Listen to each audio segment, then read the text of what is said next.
You've been told that if you want something, you have to chase it, hustle harder, push more, hold tighter. But if that were true, why does chasing leave you exhausted, anxious, and still empty-handed?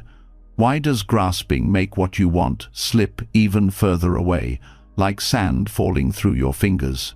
The truth is, not everything is meant to be forced. What is truly yours does not need you to beg, fight, or suffer for it. It comes when the time is right, quietly, naturally, like a flower blooming without struggle. Buddhist teachings have whispered this truth for centuries, that peace comes not from control, but from letting go, from trusting life's flow instead of wrestling against it, from learning that attachment is the root of suffering, and detachment, the gentle art of release, is the doorway to freedom. Tonight, as you listen, you'll feel something shift. The restlessness inside you will begin to soften. The grip of fear, of what if, of endless wanting, will start to loosen. And in its place, a calm space will open. A space where trust can grow, where you can finally breathe again. This is not about giving up, it's about waking up. It's about realizing that what is meant for you will arrive in its own time, and what isn't was never yours to carry. So, are you ready to set down the weight? Are you ready to let life unfold without force? Then let's begin. When the truth of letting life flow naturally begins to settle in your heart, a new question quietly rises. How do you actually live this teaching without becoming cold, distant, or careless? Many people hear the word detachment and mistake it for not caring, as if freedom means shutting your heart off from the world. This confusion is dangerous because what looks like peace on the outside can easily become numbness inside. The path of Buddhism is not about turning into stone, it is about becoming light. And that is why understanding the fine line between detachment and indifference is one of the most important lessons for spiritual growth. Detachment is the soft opening of the hand that once clenched tightly. It is the ability to hold life gently, to appreciate without clinging, to release without bitterness. Indifference, on the other hand, is the refusal to hold anything at all, the closing of the hand before life even touches it. One arises from wisdom, the other from fear. One expands the heart, the other shrinks it. This subtle difference determines whether your path leads to freedom or to a prison disguised as freedom. When you are detached, you still care deeply. You love, but without trying to possess. You support, but without needing recognition. You listen, but without seeking control. This state allows compassion to flow freely because you are no longer driven by ego. Indifference blocks that flow because it tells you that nothing matters, that the suffering of others is not your concern, that love is optional. A detached person sees pain and responds with kindness, while an indifferent person sees pain and looks away. This is why confusing the two is so dangerous. Indifference wears the mask of detachment, but underneath it is emptiness without depth. The Buddha warned against craving, but he never told us to stop caring. He spoke about the middle way, a path that avoids both extreme attachment and extreme rejection. Detachment is born in this middle ground. You can look at someone you love and let them be free, knowing that love is not ownership. You can face loss with tears in your eyes, yet with peace in your heart, because you do not resist impermanence. Indifference would tell you to shut off those tears, to bury your feelings, to pretend you are untouched. But repressing emotion does not bring freedom, it builds walls. Many people choose indifference because it feels easier. If you care less, you hurt less, or so it seems. But this false comfort comes at a cost. You cut yourself off not only from pain, but also from joy. You may think you are safe, but in truth, you are empty. Detachment asks for courage because it requires you to feel everything fully while still letting go. It asks you to open your heart wide, even knowing that one day what you love will change or disappear. That courage transforms suffering into wisdom, while indifference leaves you stuck in quiet despair. Psychologists today speak about emotional suppression and its effects on the body. When you push down your feelings, your nervous system carries the weight. Stress rises, anxiety hides under the surface, and depression slowly seeps in. Indifference works the same way on the soul. It suppresses the natural human response to care. Detachment, however, is not suppression. It is transformation. You feel fully, then you release. You grieve, but you do not cling to grief. You celebrate, but you do not clutch at joy. This movement keeps energy flowing, keeps the mind clear, and keeps the body lighter. Spiritual growth depends on compassion. Without compassion, wisdom becomes dry, like a seed never watered.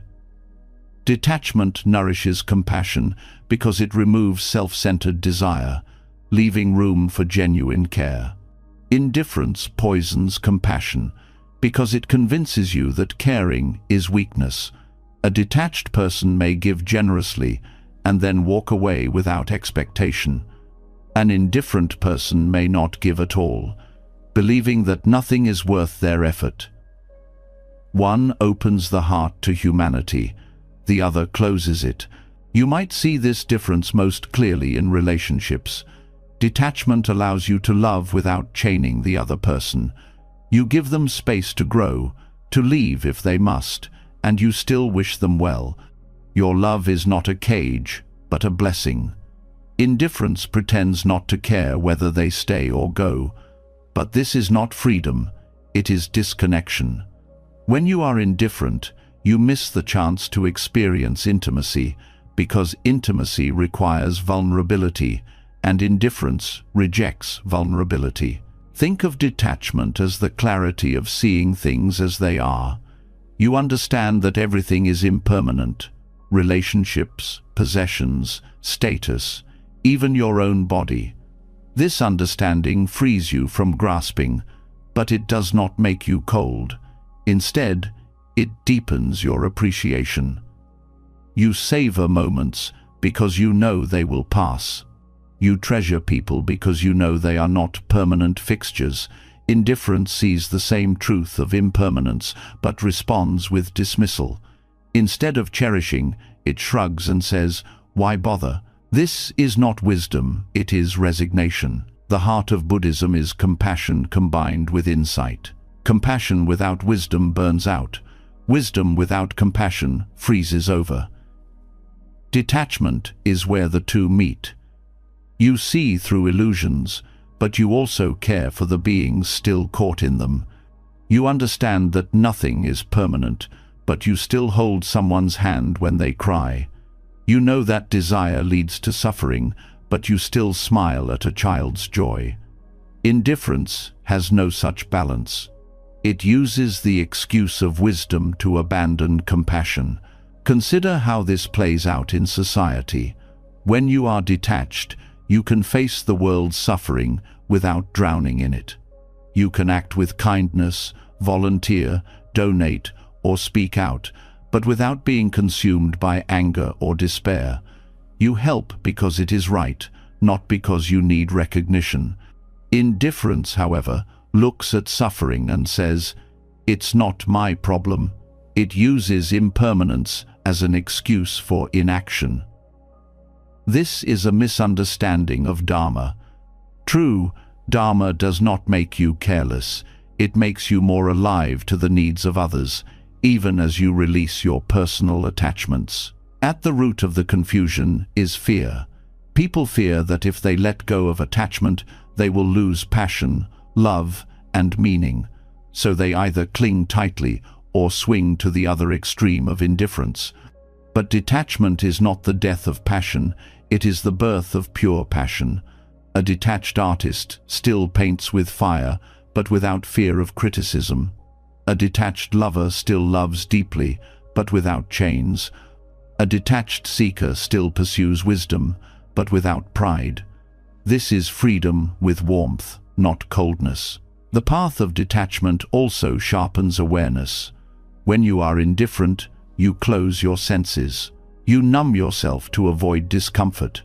But numbness dulls everything: pain, joy, beauty, truth. Detachment does the opposite. It heightens your awareness because you are no longer clouded by craving. Food tastes richer when you do not obsess over it. Relationships feel deeper when you do not demand from them.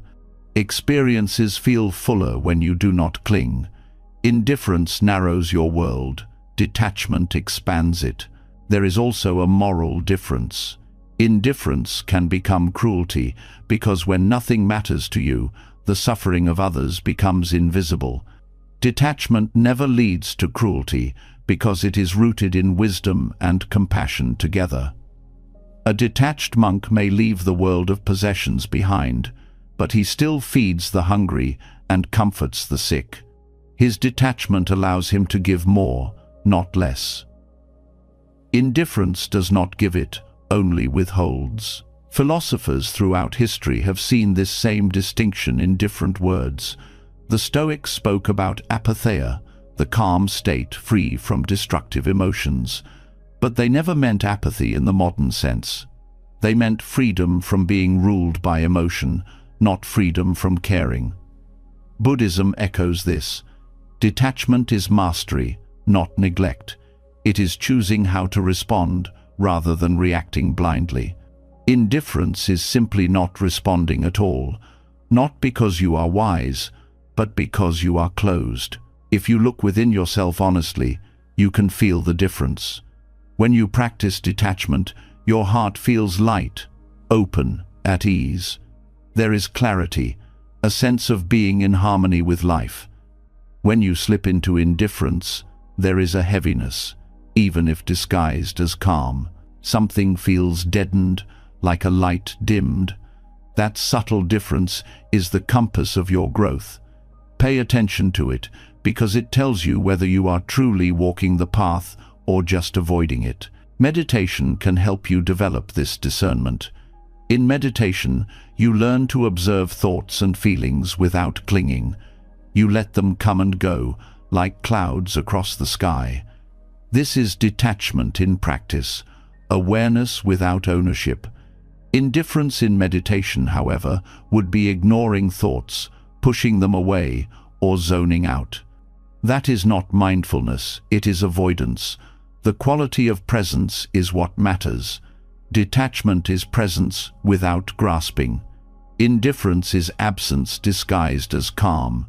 Over time, as you deepen in detachment, life becomes lighter.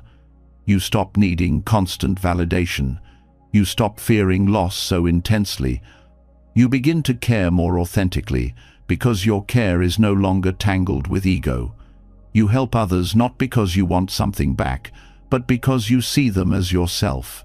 This is compassion in its purest form. Indifference can never reach this point because it cuts off the bridge between self and other. It says, "I am separate, and your suffering is not mine." But detachment sees through separation and responds naturally. The Buddha's life itself is the greatest example. He left the palace not out of indifference to his family, but out of deep compassion for all beings. He cared so much that he was willing to walk away in order to discover the truth that could end suffering. Indifference would have kept him inside, ignoring the world's pain. Detachment gave him the strength to act for the highest good. That is the difference between closing your heart and opening it wider than ever before. So, as you continue on your path, test yourself gently. When you step back from a situation, is it because you are wise enough to release control, or because you are too afraid to feel? When you say you do not care, is it because you have seen through illusion, or because you are hiding from reality?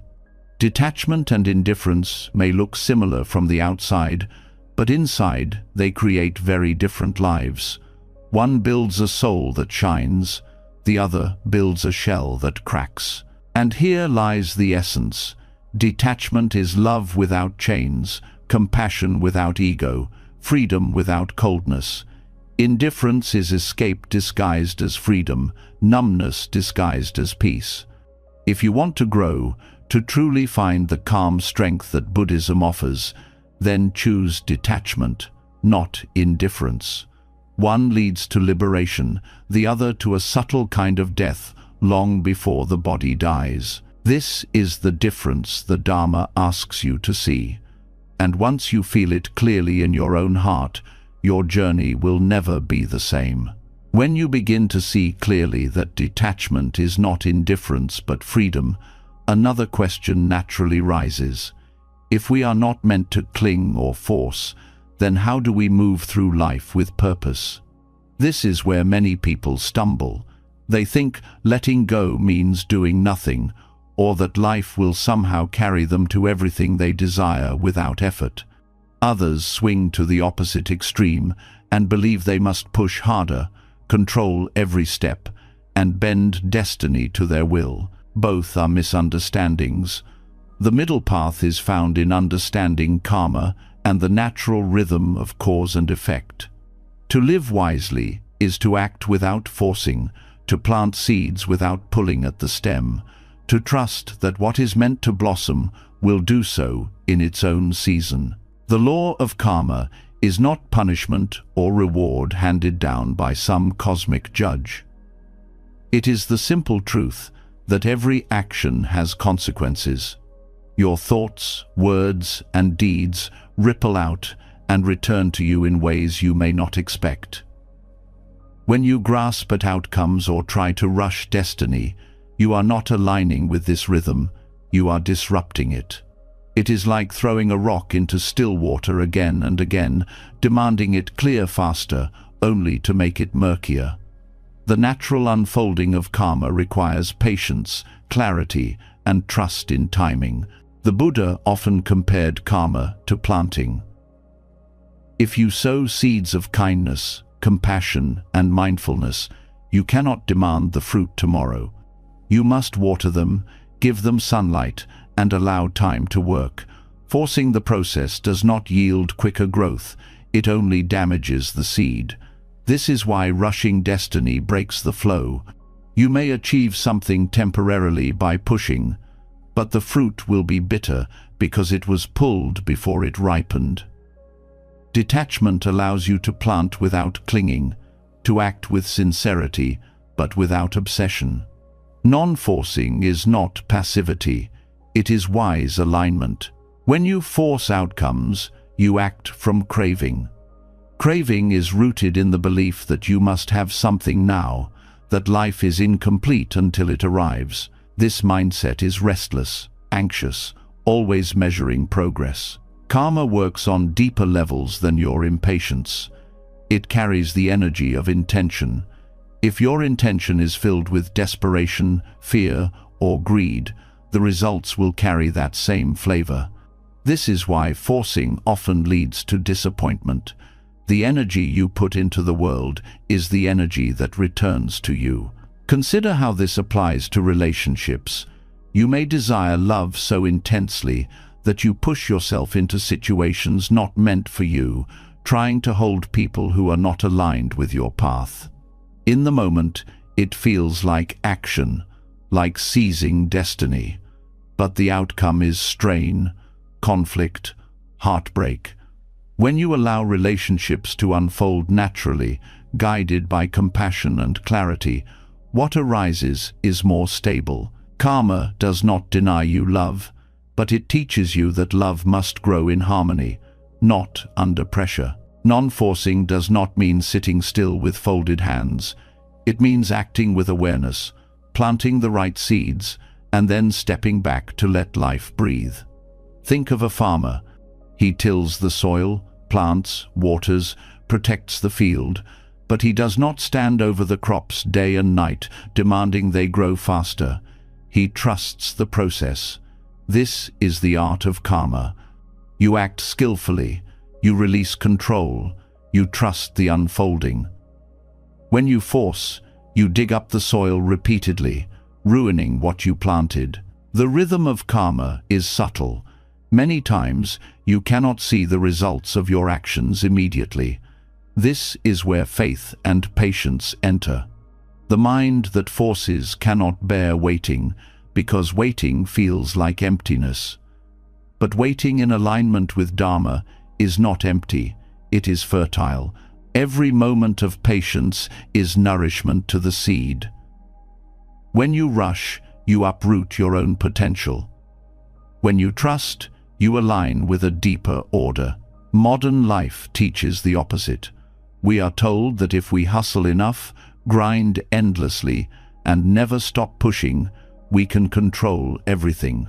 But look at the exhaustion, the anxiety, the disconnection this creates. The law of karma is not impressed by hurry. It responds to the quality of your actions, not the speed of your demand. Forcing outcomes breaks harmony because it comes from ego. The ego does not trust timing. The ego believes it must shape the entire universe. Karma is impartial. It does not bend to ego. It unfolds according to cause and effect, not impatience. There is also a deeper spiritual harm in forcing destiny. It feeds the illusion of control.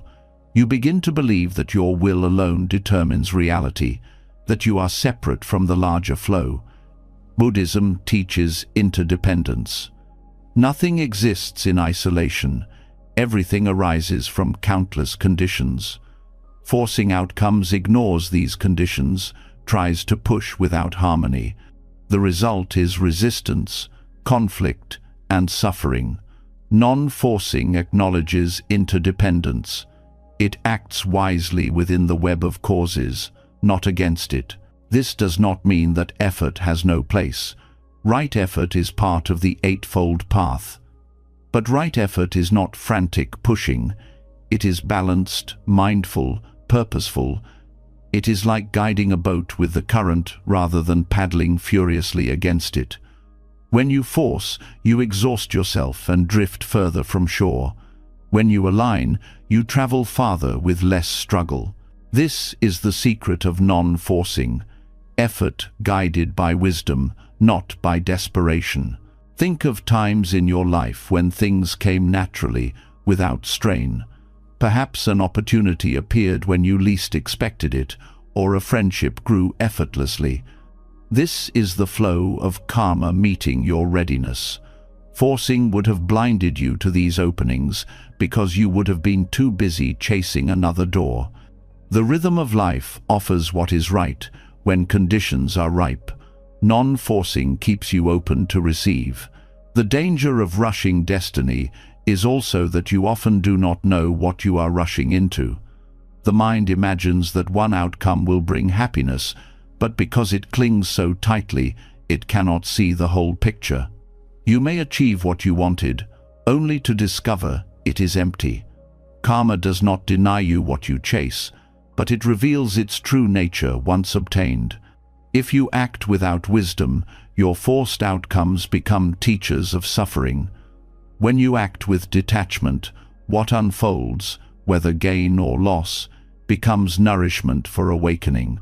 Every spiritual tradition has spoken of timing. In Buddhism, right timing is not about luck, but about harmony of causes and conditions. Forcing ignores timing, like trying to harvest in winter. You may gather something, but it will not sustain you. Non-forcing is trusting that spring will come when it is meant to, and preparing your heart in the meantime. This patience is not weakness, it is strength. It takes more courage to trust than to push. The mind addicted to forcing often confuses action with progress. You may feel you are moving because you are busy, but busyness without alignment leads in circles. Non-forcing may look slower, but it moves in harmony. Like water carving stone, it is steady, natural, unstoppable. Forcing may appear powerful, but it burns quickly. Non-forcing endures. This is why detachment is so crucial. Without detachment, your actions are stained with craving. With detachment, you act from clarity. You still work, create, build, love, but you do not demand instant results. You let karma unfold, knowing that what belongs to you will not pass you by. What is not yours cannot be forced into permanence. This understanding brings peace. Meditation reveals this truth deeply. As you sit, thoughts arise and fade. If you force them to stop, they only grow stronger. If you allow them, they pass naturally. The same law applies to life. Forcing the mind brings resistance. Allowing with awareness brings stillness. Karma is like this. Forcing disturbs the water. Non-forcing lets it clear. Over time, you will see that non-forcing is not laziness, but mastery. It takes wisdom to know when to act, and when to wait, when to push, and when to release. Forcing is easier in the short term because it feeds the illusion of control. Non-forcing requires surrender, patience, and humility. But this humility opens the heart to the deeper order of the universe, where everything arrives in its time. When you stop rushing destiny, life softens. The constant tension in your body relaxes. The anxiety about the future lessens. You begin to notice small blessings you once overlooked because you were too busy forcing. Relationships deepen because you are no longer trying to mold others into your desires. Work feels lighter because you act with clarity rather than desperation. This is the fruit of non-forcing. Karma teaches that every moment is both cause and effect. What you do now shapes tomorrow, but tomorrow also depends on countless other conditions. Forcing denies this complexity. It insists that only your will matters. Non-forcing respects the web of causes. It acts with intention, but it allows space for life to weave its own design. In this space, peace arises. To live in harmony with karma is to see that destiny cannot be rushed, because destiny is not a single fixed event. It is the unfolding of countless causes, shaped by your actions and the actions of others, by conditions beyond your sight.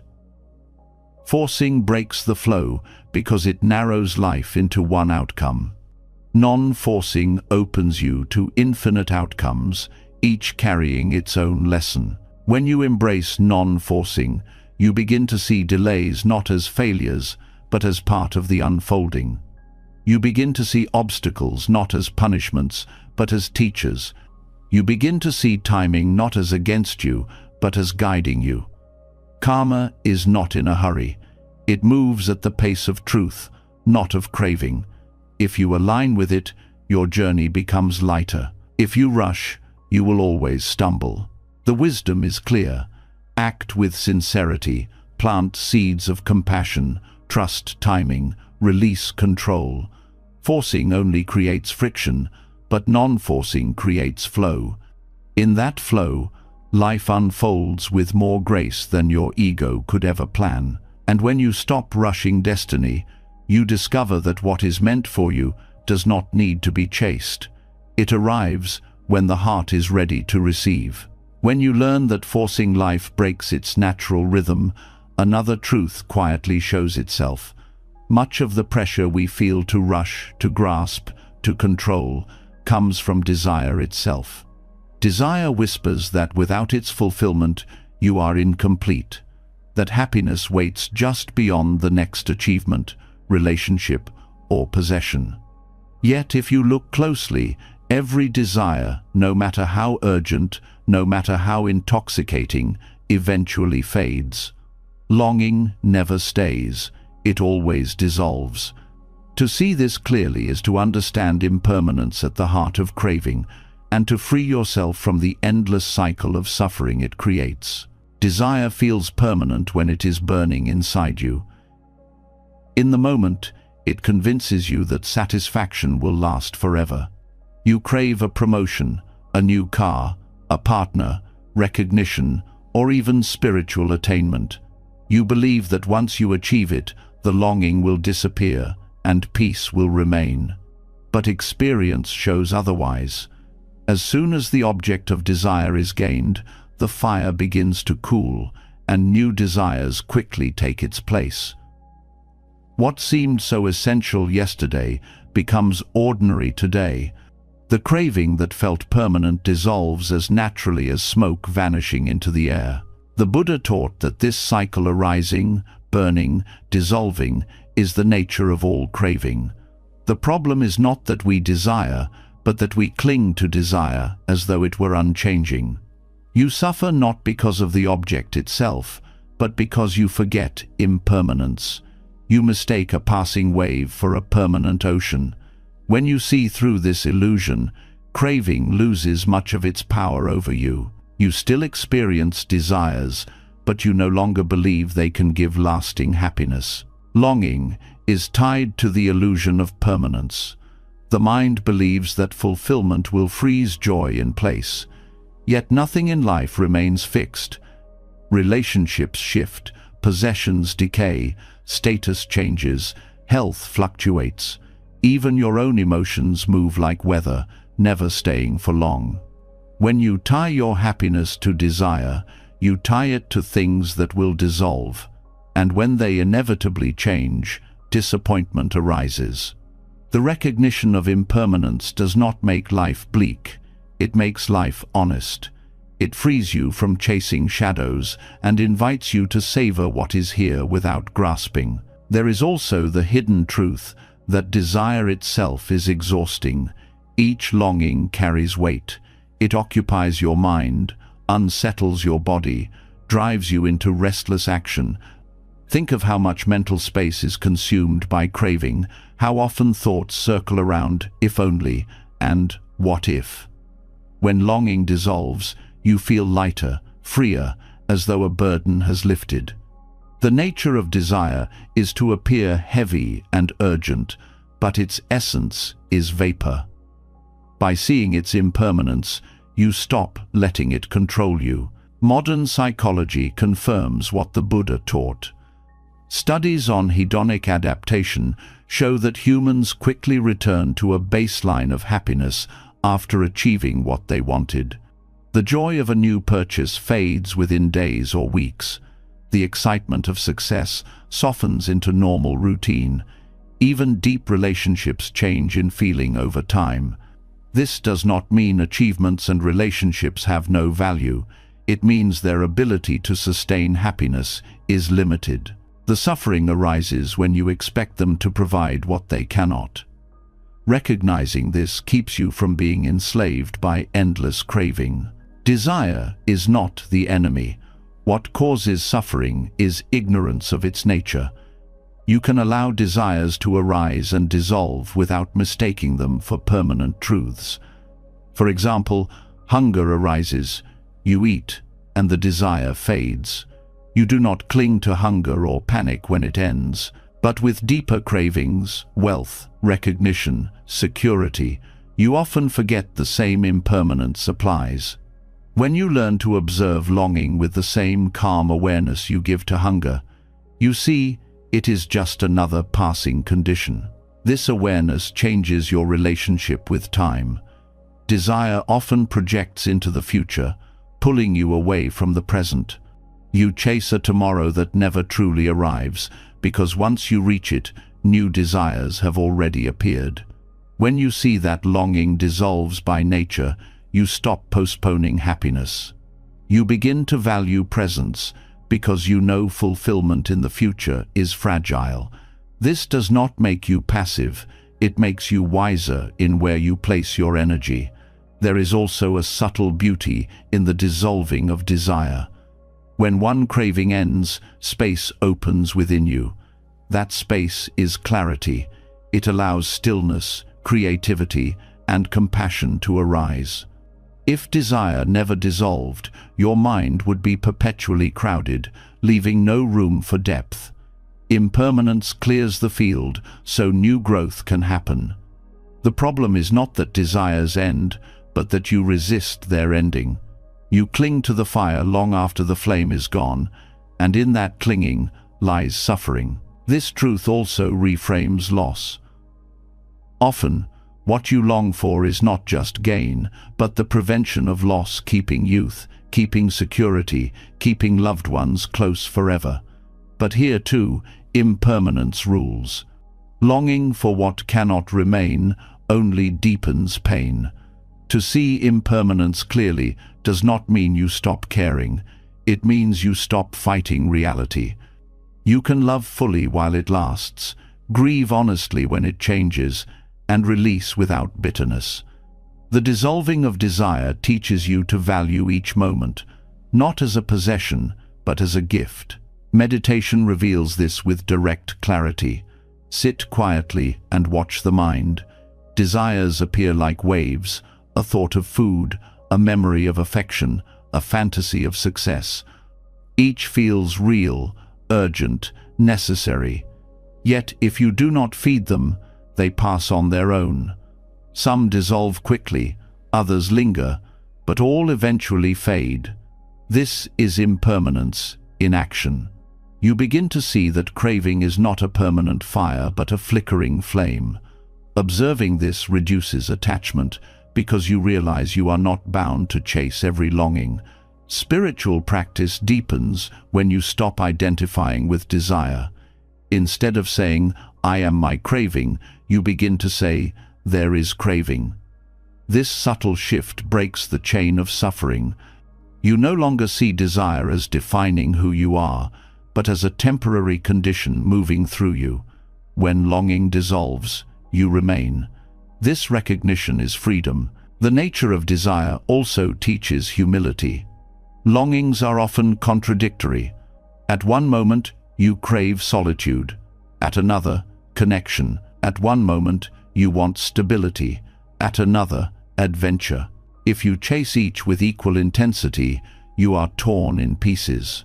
Seeing that desires are impermanent helps you resist taking them too seriously. They are winds that blow through the mind, not eternal truths. Humility arises when you realize you do not need to obey every wind.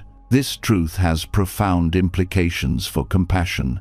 When you understand that your own cravings dissolve, you see that others are also caught in the same cycle.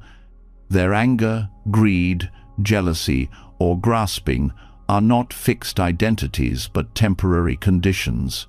This insight softens judgment and increases patience. You know that just as your longing fades, so will theirs.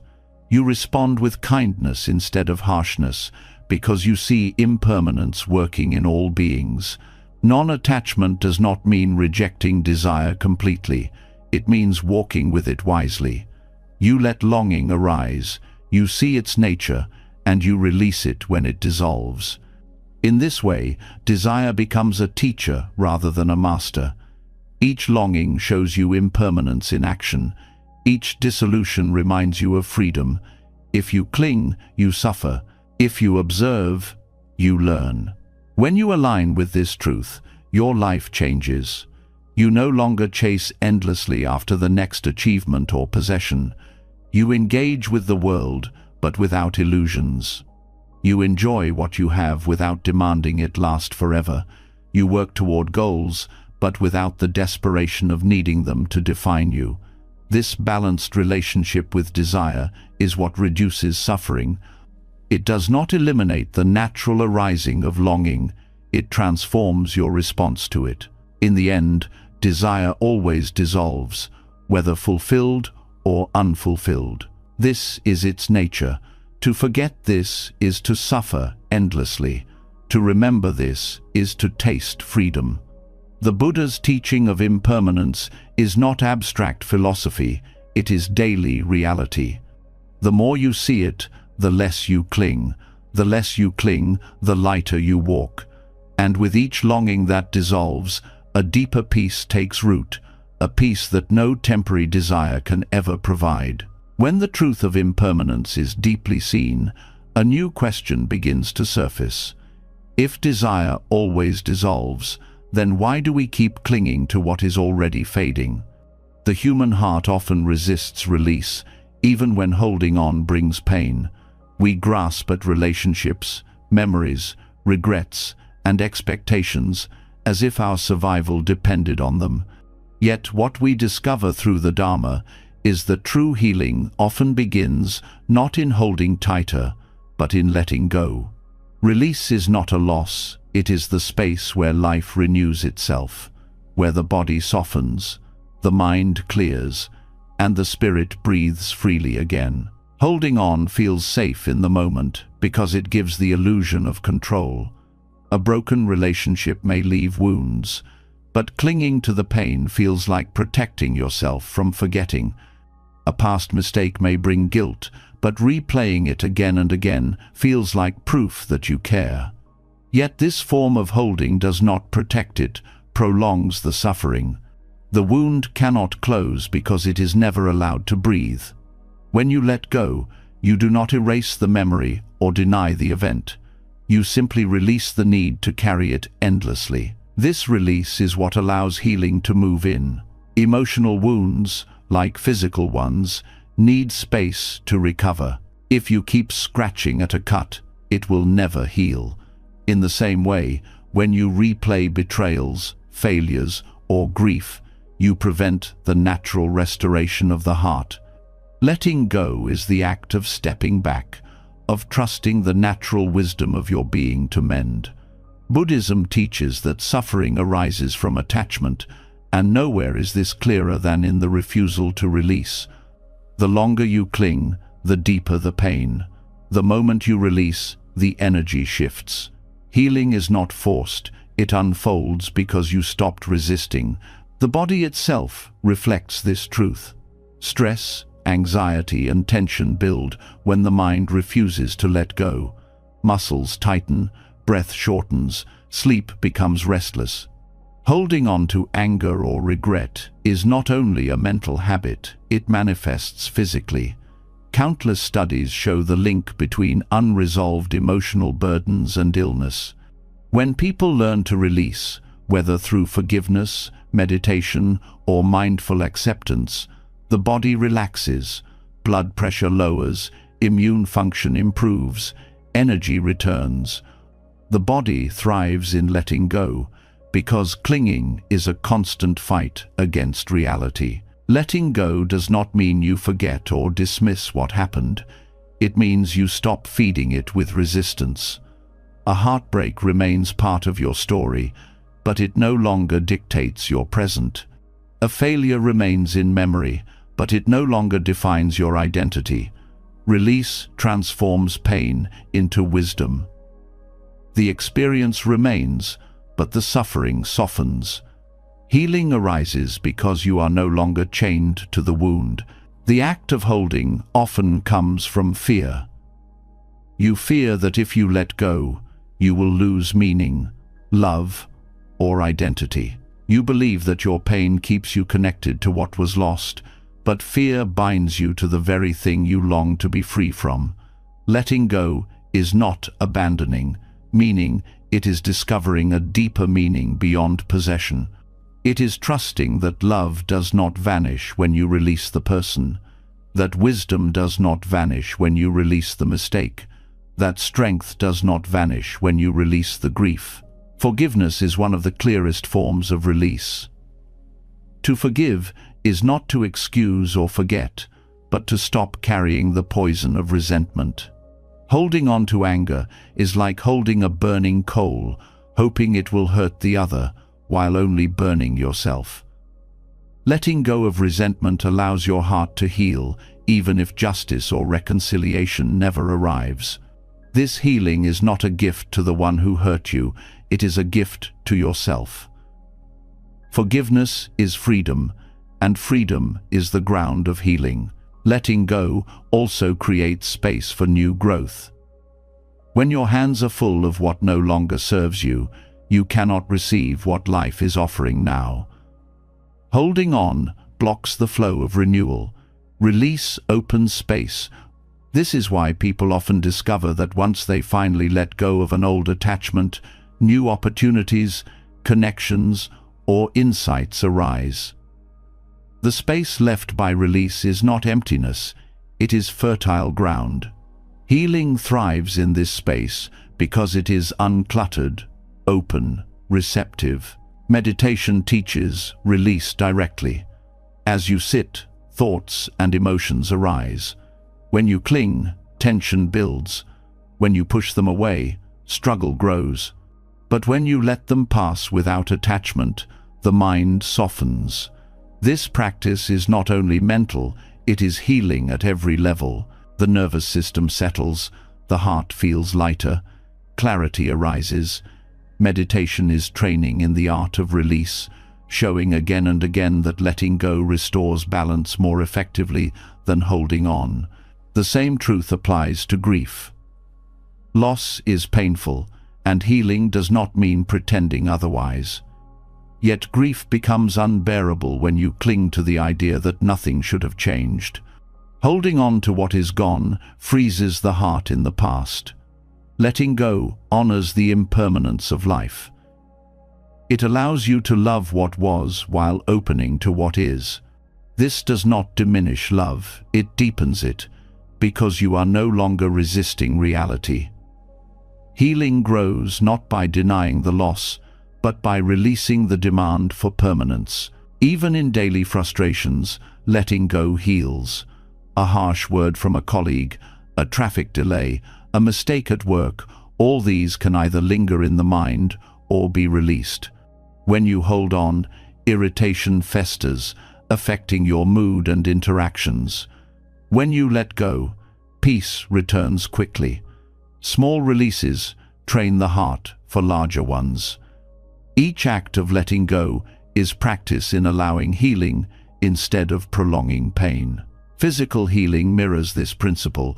The body repairs itself when it is given rest, when inflammation is allowed to cool, when tension is released. Similarly, the mind heals when it stops clinging.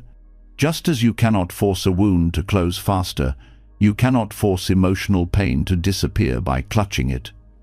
Both body and mind thrive on spaciousness, trust, and patience. Healing is the natural state when obstruction is removed. Letting go also reveals a hidden strength, resilience. When you release, you learn that you are not defined by what you lost or what hurt you. You discover an inner capacity to move forward, to find meaning beyond circumstances. This resilience is not the denial of pain, but the wisdom of release.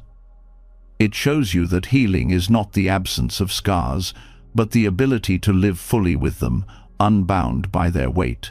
Release is not passive. It is an active choice to stop fueling suffering. It takes courage, because clinging feels familiar. Yet every act of letting go is an act of trust. Trust that life continues, that the heart can mend, that healing is possible. In Buddhism, this trust is part of the path. The Dharma teaches that everything arises and passes away. When you align with this truth, you no longer fear release. You see it as part of the natural rhythm of existence. Letting go can be seen in nature. Trees release their leaves in autumn, not in despair but in preparation for renewal. Rivers release water to the sea, not in loss but in continuation. The body exhales with every breath, releasing the old to make space for the new. Life itself is a rhythm of release. When you resist this rhythm, suffering deepens. When you join it, healing flows. Ultimately, letting go heals faster than holding on because it removes the friction against reality. Holding is resistance, and resistance consumes energy. Release aligns you with what already is, conserving energy for growth. In that alignment, the body and mind repair themselves naturally. Healing is not something you must create, it is something you uncover once you stop clinging. When you fully embrace this truth, life changes. Old wounds lose their grip. Past regrets no longer weigh you down. Relationships feel lighter because you no longer demand permanence. Even pain becomes a teacher, showing you where release is needed. The heart becomes a place of renewal instead of a storage room for old burdens. The path of healing is not in endless analysis or constant holding. It is in the courage to release. Release the anger, the guilt, the regret, the craving. Release not by denial but by trust. In that release, healing arises faster than you believed possible, because healing was always waiting for space. And when you live this way, you discover that letting go is not a weakness but the deepest medicine, restoring both body and soul with every breath of freedom. When the heart discovers the medicine of release, another truth quietly appears from the silence it leaves behind. What we once clung to so desperately was never just about the thing itself, but about the emptiness it tried to fill.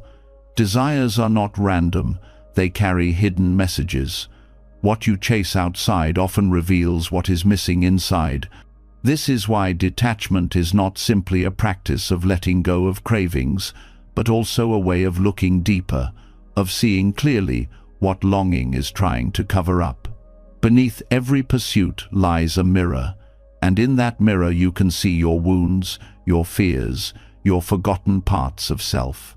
Every desire carries with it a story. The pursuit of wealth may not be about money itself, but about the hunger for security, the wish to never feel vulnerable again. The chase for recognition is not just about status, but about the craving to be seen, to be valued, to be enough. The longing for romance is not only about connection, but often about filling an inner loneliness that has been there for years. To see desire in this way is to understand that the object of the craving is secondary. What it points to within you is the true lesson. Without this insight, you chase endlessly, believing the object will complete you.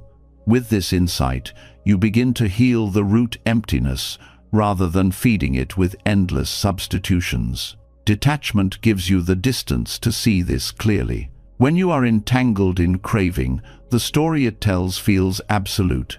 If I only had this, then I would be whole.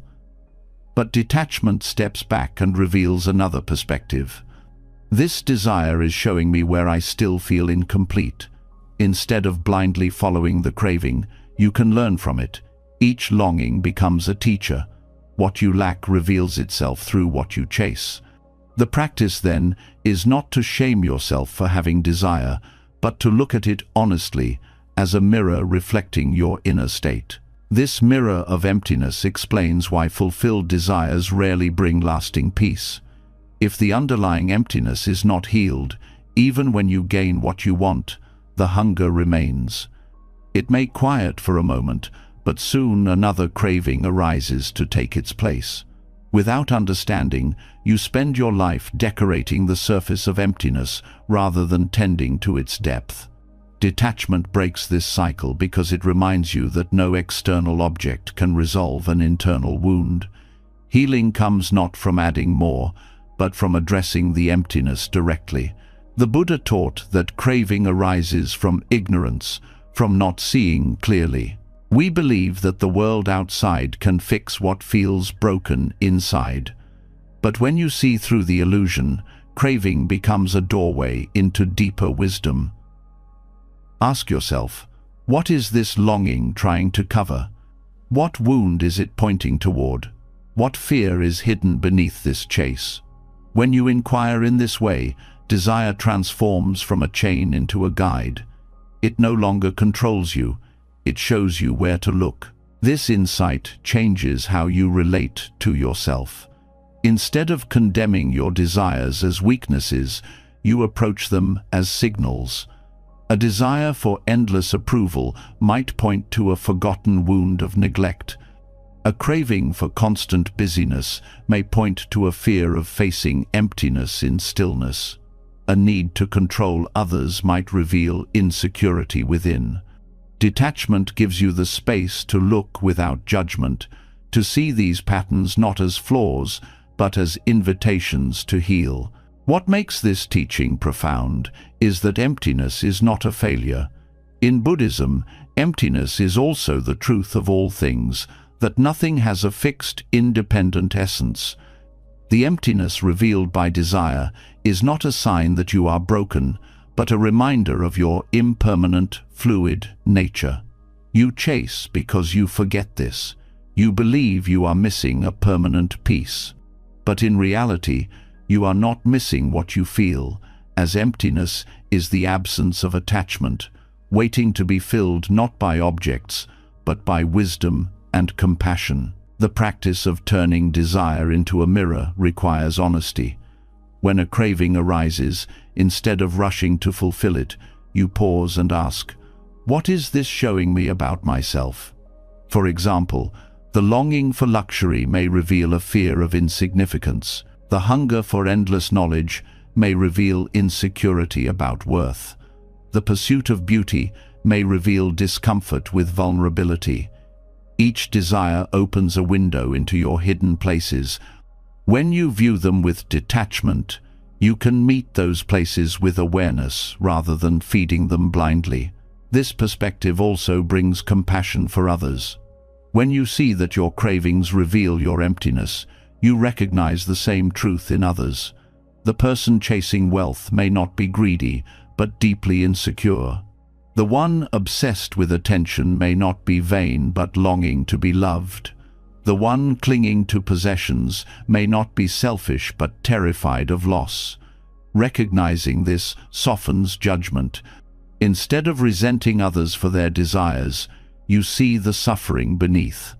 Compassion arises naturally because you understand that all beings are chasing what they think will heal them. Healing the emptiness revealed by desire requires patience and courage. It is easier to chase external objects than to face inner wounds. The craving distracts you, gives you temporary relief, and lets you avoid discomfort. But when you stop and turn inward, you encounter the raw emptiness itself. At first it feels painful, but within that emptiness is the seed of freedom. By sitting with it, by not running, you discover that it cannot destroy you. It softens, it opens, it reveals space where peace can grow. Meditation is the laboratory for this practice. As you watch the stream of thoughts, desires arise, cravings for comfort, for distraction, for recognition. Instead of indulging or rejecting them, you observe. With time, you begin to notice the deeper patterns. You see the fears behind the cravings, the insecurities behind the stories. This is how meditation transforms desire into a mirror. It slows the process enough for you to see clearly what is usually hidden beneath action. There is also a profound freedom in realizing that emptiness does not need to be filled. The mind believes that emptiness is a problem, a hole that must be covered. But emptiness, when seen without fear, is spaciousness. It is openness. It is the ground where peace rests. The chasing ends not because you have filled the emptiness, but because you see that nothing was missing. This is the highest form of detachment, to rest in emptiness without needing to escape it. This truth is reflected in daily life. Think of the times when you stopped chasing for a moment and allowed yourself simply to be walking quietly, sitting in silence, sharing presence without demand. In those moments, emptiness felt whole. No craving needed to be satisfied. This is not the emptiness of lack, but the emptiness of freedom. What you thought you lacked was only the illusion created by craving. By learning to use desire as a mirror, you turn suffering into a path of growth. Every craving becomes an invitation, not to rush outward, but to look inward. Each longing points to a place where compassion is needed. Each pursuit reflects where you still hold wounds. When you meet those wounds with awareness, they begin to heal. The chase loses its power because the inner lack is cared for. What once felt like emptiness now becomes clarity. When this way of seeing deepens, life feels lighter. You no longer exhaust yourself running after illusions. You no longer measure your worth by what you gain or lose. You no longer fear emptiness because you see it as the natural ground of being. The chasing slows, the heart softens, and you begin to live with more presence, more compassion, more truth. The mirror of emptiness is not a threat, it is a gift.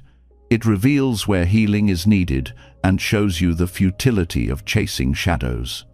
When you stop fearing what the mirror shows, you discover that emptiness is not a hole to be filled, but a space to be embraced. From that space arises wisdom, compassion, and peace.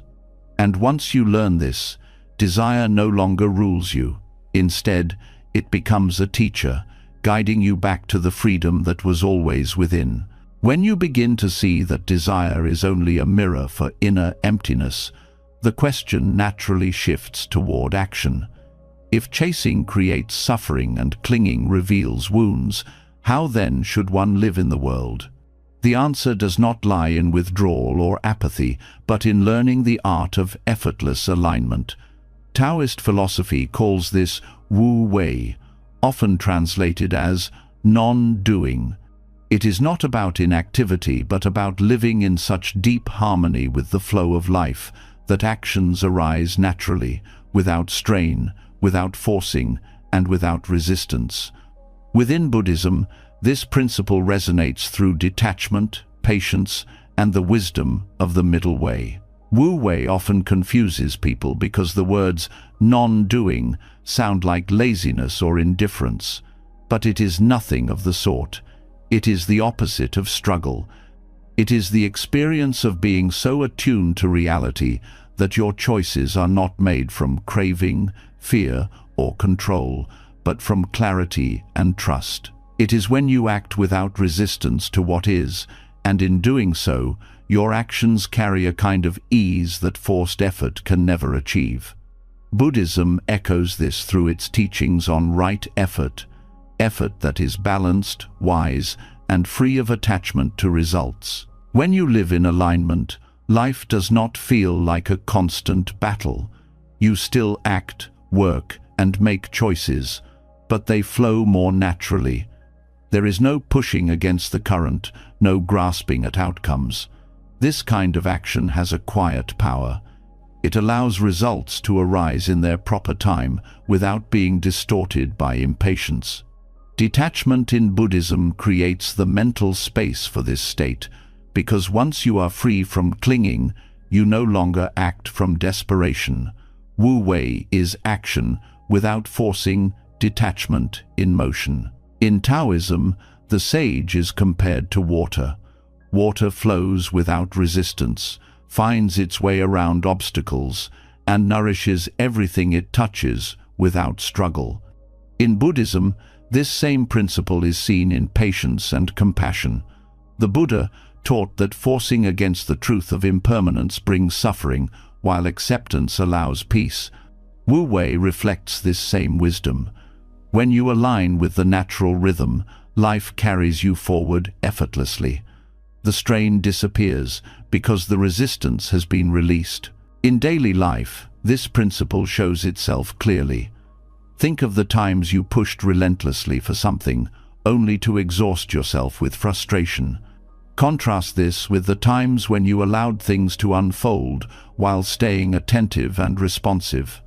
The results often came more smoothly, with less struggle, and in ways you could not have predicted. This is Wu Wei in practice, acting when it is time, resting when it is not, and trusting the timing of life. Buddhism calls this patience, not as passive waiting but as wisdom that knows all things ripen when conditions are ready. Wu Wei is also about clarity of intention.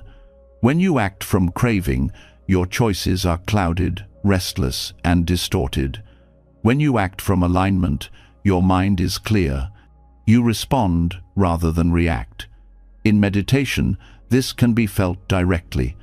When you try to force the mind into silence, it resists. But when you sit with gentle awareness, silence comes naturally. The stillness arises not by control but by release. This is the art of effortless alignment. Silence is not forced but allowed. This principle also connects to compassion. When you act with force, even if your intention is good, your action carries strain. You may try to fix others, control outcomes, or impose your vision of what is right.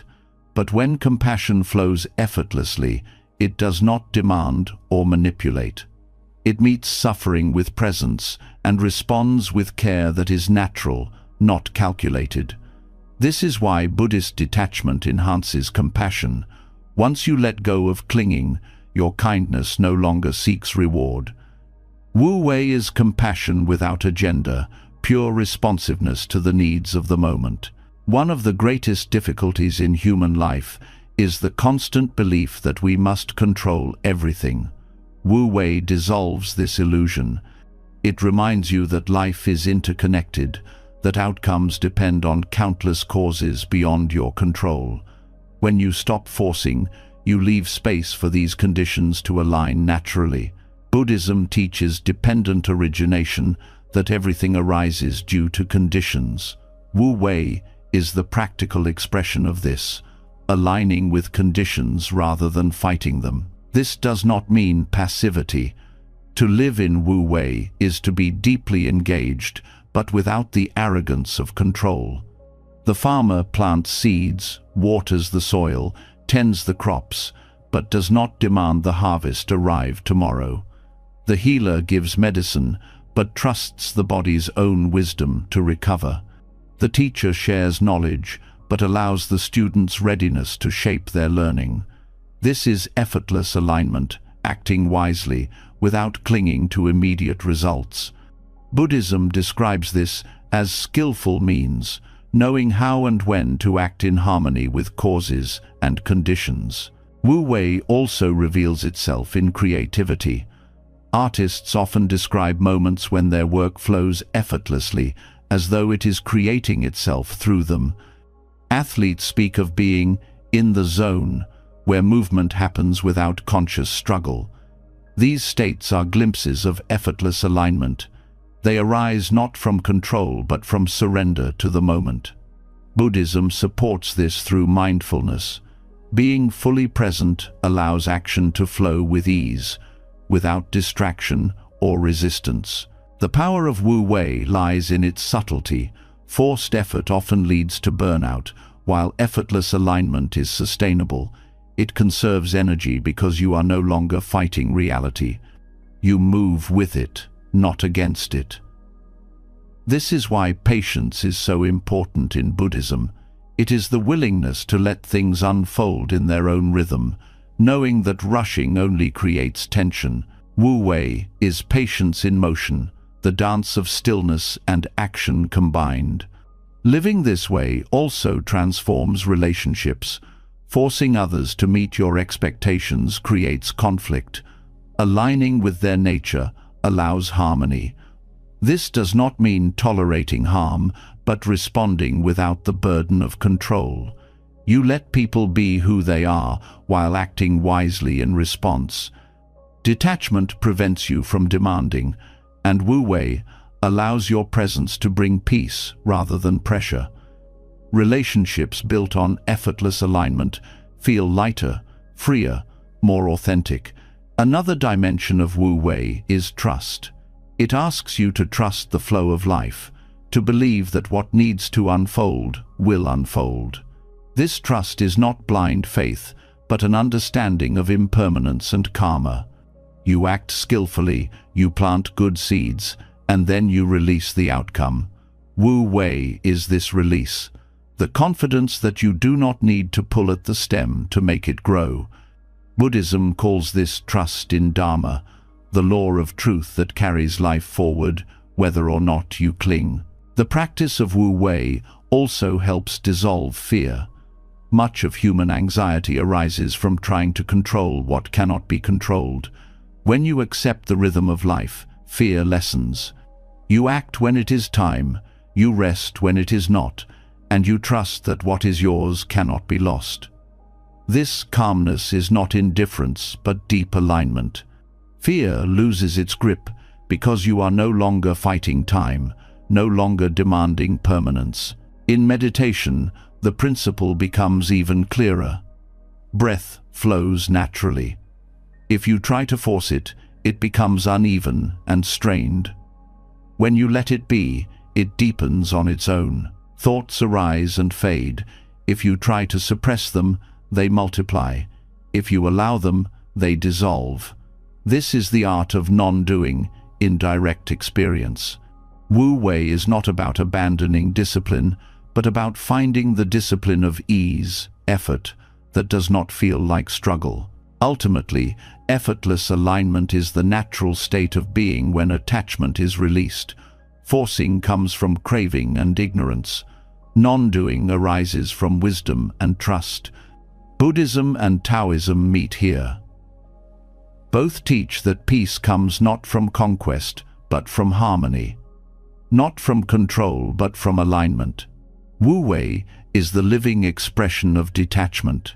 It is what happens when the mind no longer grasps, when the heart no longer fears, when action arises from stillness. When you live in this way, life feels lighter. Work does not exhaust you. Relationships carry less conflict. The mind settles into presence. Healing flows more naturally. Opportunities arise without strain. You begin to see that life was never meant to be wrestled into submission. It was meant to be met with clarity and trust. Effortless alignment is not something extraordinary. It is the natural state uncovered when craving ends. This is the quiet power of Wu Wei in the Buddhist context. Not the absence of action, but the presence of harmony. Not laziness, but wisdom. Not indifference, but patience. It is the art of letting life carry you without resistance, while still planting seeds of compassion and acting with care. It is the balance of effort and ease, the union of silence and motion, and once you learn to walk in this way, the struggle fades, leaving space for peace to flow through every step. When life begins to feel lighter through effortless alignment, another burden quietly reveals itself, the unseen weight of expectations. Unlike possessions, which can be put down or given away, expectations cling to the mind and press on the heart. They are invisible contracts we write with the world, with others, and with ourselves, often without realizing it. And yet they weigh more than any physical object, because they bind us to disappointment, frustration, and restlessness. If attachments tie us to things, expectations tie us to illusions, and those illusions block the natural unfolding of life. Expectations feel natural because they grow silently from desire. You expect others to treat you the way you treat them. You expect success to come after effort, love to follow kindness, happiness to arrive after sacrifice. These expectations sound reasonable, but the world does not operate by personal contracts. Life unfolds according to countless causes and conditions beyond your control.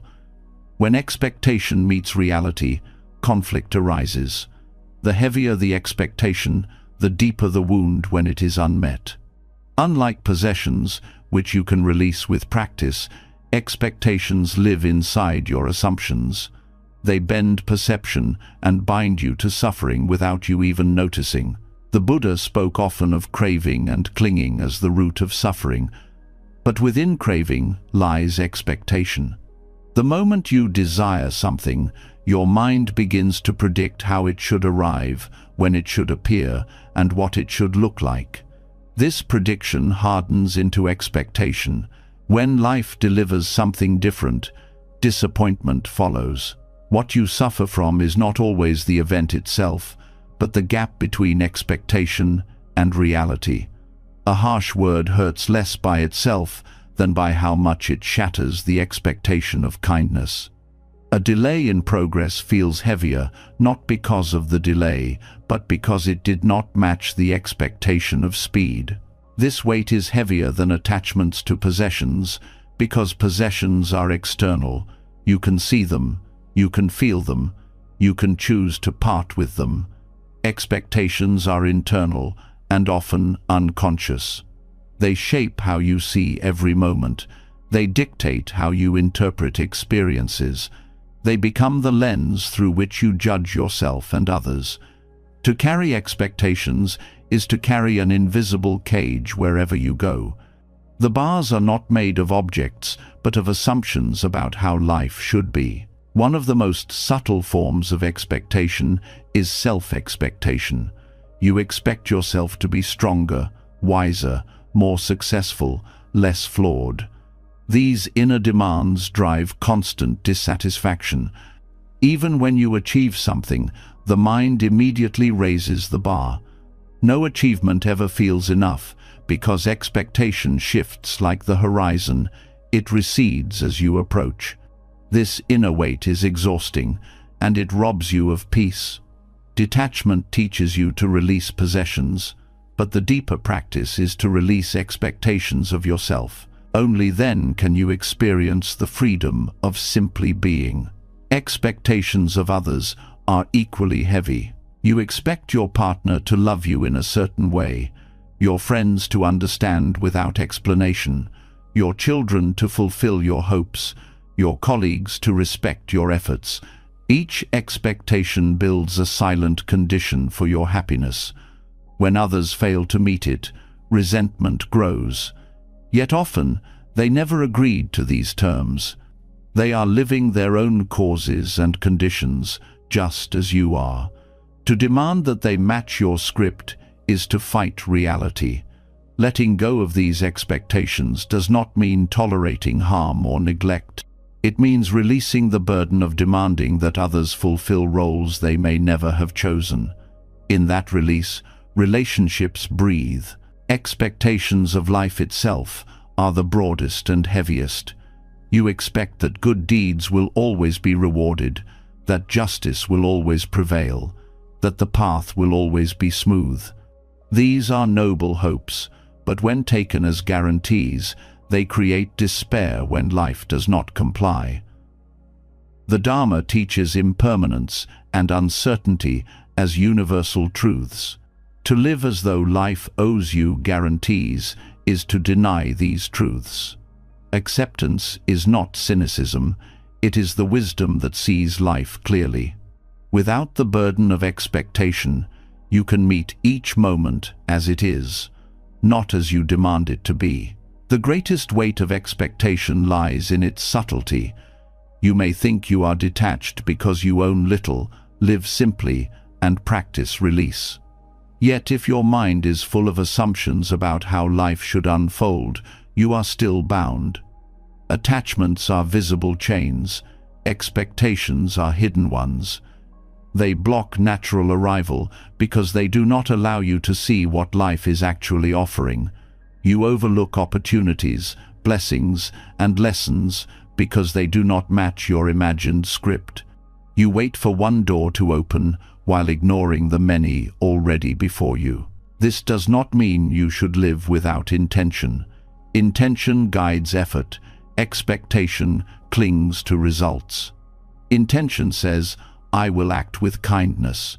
Expectation says, others will treat me kindly in return. Intention is within your control. Expectation depends on forces beyond you. The key to freedom is to keep intention alive while releasing expectation.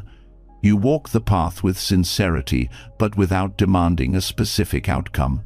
This balance allows life to flow naturally. Meditation reveals the nature of expectation clearly. As you sit, thoughts arise not only of craving but of how things should be. The mind should be still by now. My practice should be deeper. I should feel peace. These expectations create frustration, but when you release them, you notice that presence itself is enough. Peace does not come from fulfilling the expectation of silence. It comes from dropping the expectation altogether. This lesson in meditation extends to all of life. Freedom lies not in perfecting the moment, but in releasing the demand that it be perfect. Expectations are also heavy because they multiply suffering. Pain in itself is sharp but simple. Expectation adds layers. This should not have happened. I deserved better. Things must be different. These thoughts add weight to the raw experience. Letting go of expectation lightens pain. Suffering reduces to its natural size. The sting of disappointment softens when you stop demanding that life meet your script. You learn to meet reality directly, without the extra weight of should. The release of expectation also deepens gratitude. When you expect nothing, everything becomes a gift. The smallest kindness feels precious. The simplest moment feels full. Gratitude blossoms not because life gives more, but because the mind stops demanding more. The heart sees clearly what is already here. This clarity is the opposite of entitlement. It allows joy to arise from the ordinary because the ordinary is no longer measured against impossible standards. This principle extends to spiritual practice itself. Many seekers become trapped by expectations of progress, expectations of enlightenment, of constant peace, of endless joy. When these do not arrive as imagined, doubt and discouragement grow. But the Dharma unfolds in its own rhythm. Progress cannot be forced, and wisdom does not always appear in the form you expect. Releasing these hidden expectations allows the path to open naturally. You learn to value presence over progress, sincerity over milestones. In doing so, growth unfolds more authentically. Letting go of expectation is not abandonment of hope or effort. It is the cultivation of humility before reality. You act with clarity, you live with compassion, but you do not bind yourself with demands about how life must respond. This humility frees you from bitterness when things do not go your way. It also frees you from arrogance when they do. Life becomes less about controlling outcomes and more about participating fully in the unfolding. The weight of expectation also affects how we see the future. Constant expectation pulls you out of the present and ties you to a horizon that never arrives. You wait for happiness tomorrow, for fulfillment later, for life to begin when conditions are met. But tomorrow is always beyond reach. The present is the only place life can be lived. Releasing expectation anchors you here, where peace is possible. When you begin to loosen the grip of expectation, you may feel lighter immediately, as though a load you did not know you carried has been lifted. This is because expectations operate silently in the background, shaping perception without your awareness.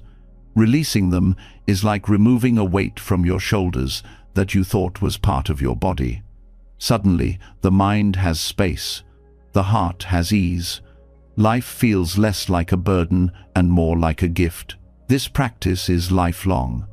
Expectations will arise because the mind is conditioned to predict and assume. But with awareness, you can meet them gently. You can notice, this is expectation, not reality. And in that noticing, the weight begins to dissolve.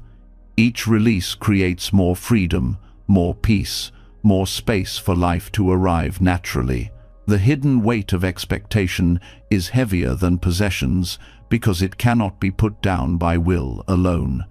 It must be seen clearly, understood deeply, and released with practice. But once released, the freedom is profound. You discover that life flows more gently without constant demands, that joy is brighter without constant conditions, and that peace is nearer when you stop waiting for it to come in the form you expect. In this way, releasing expectation is not loss, but liberation, the opening of the heart to reality as it is, unbound and free. When the hidden burden of expectations begins to dissolve, what naturally takes its place is a new quality of being patience. Without the constant pull of things must happen now, the heart has space to rest in trust.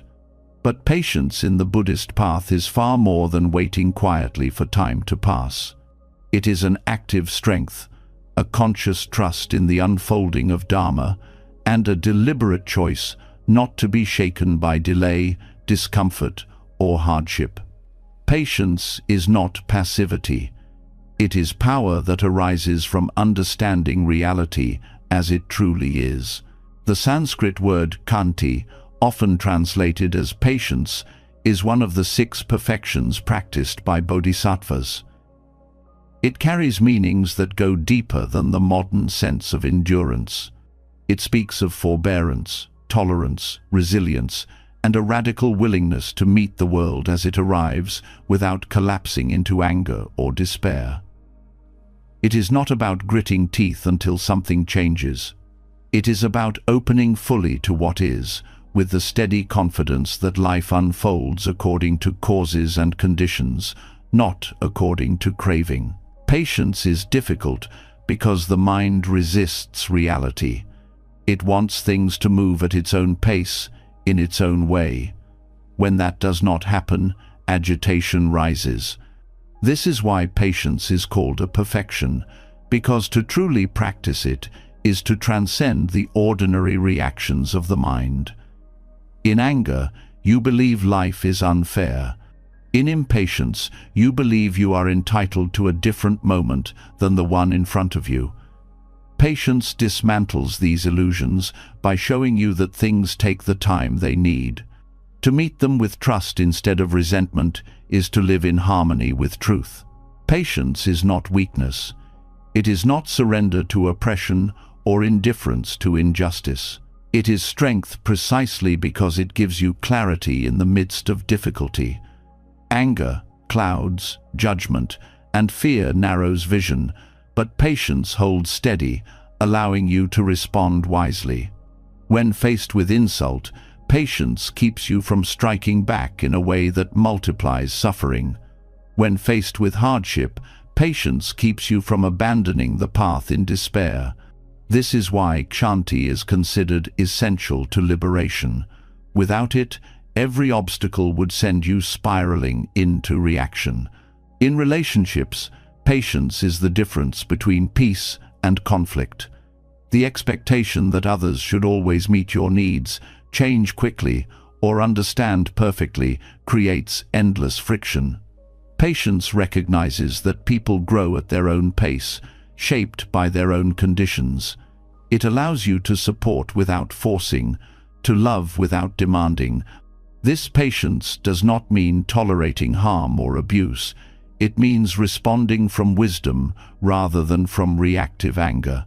In its highest form, it allows you to meet even hostility with compassion, seeing that those who cause harm are themselves caught in suffering.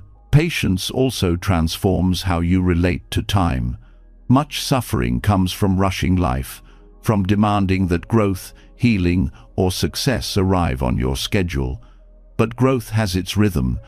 Seeds sprout when conditions are ready, not when you demand. The same is true of spiritual progress. Enlightenment is not a prize you can seize by effort alone. It is the unfolding of understanding when the mind has been cultivated properly. Patience allows you to keep practicing with sincerity without demanding results. This steady devotion is more powerful than restless striving. The Buddha himself emphasized patience as the greatest ascetic practice. While others sought liberation through extreme deprivation, he saw that the ability to remain steady in the face of pain, insult, and delay was the true test of strength. To sit calmly when insulted, to endure hardship without hatred, to walk steadily when the path is long, this is the perfection of kshanti. It is easy to appear strong in moments of triumph, but patience is the quiet strength that sustains you through every season, not just the favorable ones. Patience is also an expression of wisdom. To be patient is to recognize that all things are impermanent. Anger flares, then fades. Suffering rises, then passes. The storm never lasts forever. Knowing this, you can meet difficulty without despair, because you trust its transient nature. You no longer fight to escape every discomfort immediately. You rest in the knowledge that time itself carries change. This trust turns what feels unbearable into something manageable. It does not eliminate pain, but it prevents pain from turning into suffering. In meditation, patience is the foundation. The restless mind wants stillness instantly. The practitioner expects calm in minutes. When this does not arrive, frustration grows. But the practice itself is patience, returning again and again to the breath, the moment, the awareness, without judgment. Progress unfolds slowly, often invisibly, like water wearing away stone. Without patience, meditation collapses into struggle. With patience, the mind opens like a flower in its own time. Patience is also required for forgiveness. To release anger toward those who hurt you is not an overnight act. The wound may be deep, the trust broken. Forgiveness cannot be forced, but it can be nurtured with patience. Each time anger arises, you meet it without feeding it. Each time resentment returns, you observe it without judgment. Over time, the grip loosens. Patience allows wounds to heal at the pace they need, without rushing, without clinging. In this way, patience is compassion applied inward as much as outward. Spiritual patience is not about sitting still while waiting for life to improve. It is about active trust, trust that your efforts matter, that wisdom ripens slowly, that even setbacks are part of the path. It is the courage to continue planting seeds, even when you cannot see the harvest. It is the humility to accept that you are not in charge of timing. This humility softens the ego, because impatience is always ego demanding its way. Patience surrenders the ego's timetable and bows to the rhythm of Dharma. There is also patience with yourself. Too often, the hardest expectations are directed inward. You want to be calm immediately, wise immediately, free of flaws immediately. But human growth is uneven, marked by progress and regression. Patience with yourself is the willingness to keep walking without condemnation, to meet your own imperfections with understanding. This patience prevents the spiral of guilt and self-criticism that blocks growth. It allows you to see yourself as a work in progress, worthy of compassion at every stage. Patience also expands perspective. When you are impatient, the mind narrows to the immediate discomfort. Patience widens vision, reminding you of the bigger picture. You see that difficulties are temporary, that growth requires time, that truth is not revealed all at once. This broader vision brings peace because it reduces the urgency of every moment. You no longer demand instant resolution. You see the value of process. The perfection of patience is not easy. It requires practice in small things as well as large. Each moment of irritation is an opportunity to cultivate it. Waiting in line, facing delays, enduring criticism, all become practice grounds. Instead of reacting with anger, you can breathe, observe, and let the feeling pass. Each act of patience strengthens the mind. Over time, it becomes natural. What once agitated you deeply no longer disturbs you. This is not repression, it is mastery. In society, patience is often undervalued. Speed, productivity, and immediate results are glorified. But spiritual patience offers a deeper success. It builds resilience, peace, and clarity. It allows communities to resolve conflict without escalating violence, to endure hardship without despair, to pursue justice without hatred. A world with more patience is a world with less suffering. Ultimately, spiritual patience is the expression of trust in Dharma.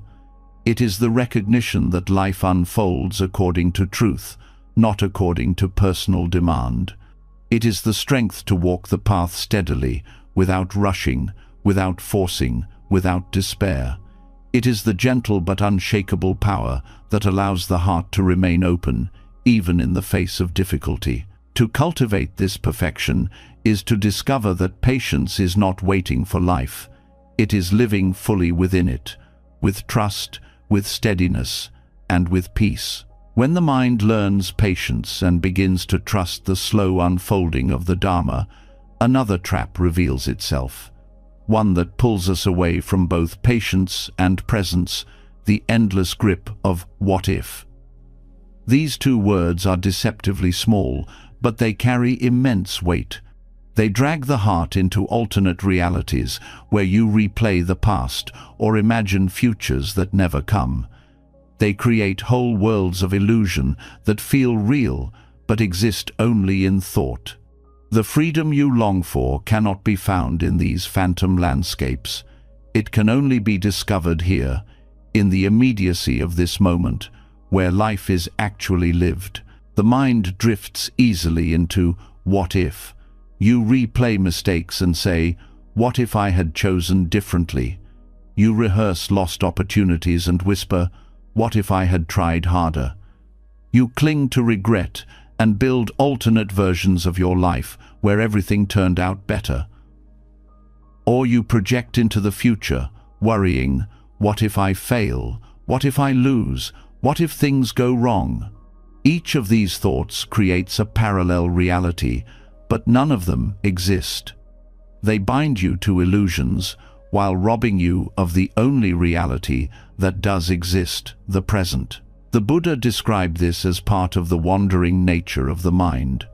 Instead of resting in awareness, the mind travels to past and future, constructing narratives that fuel craving and suffering.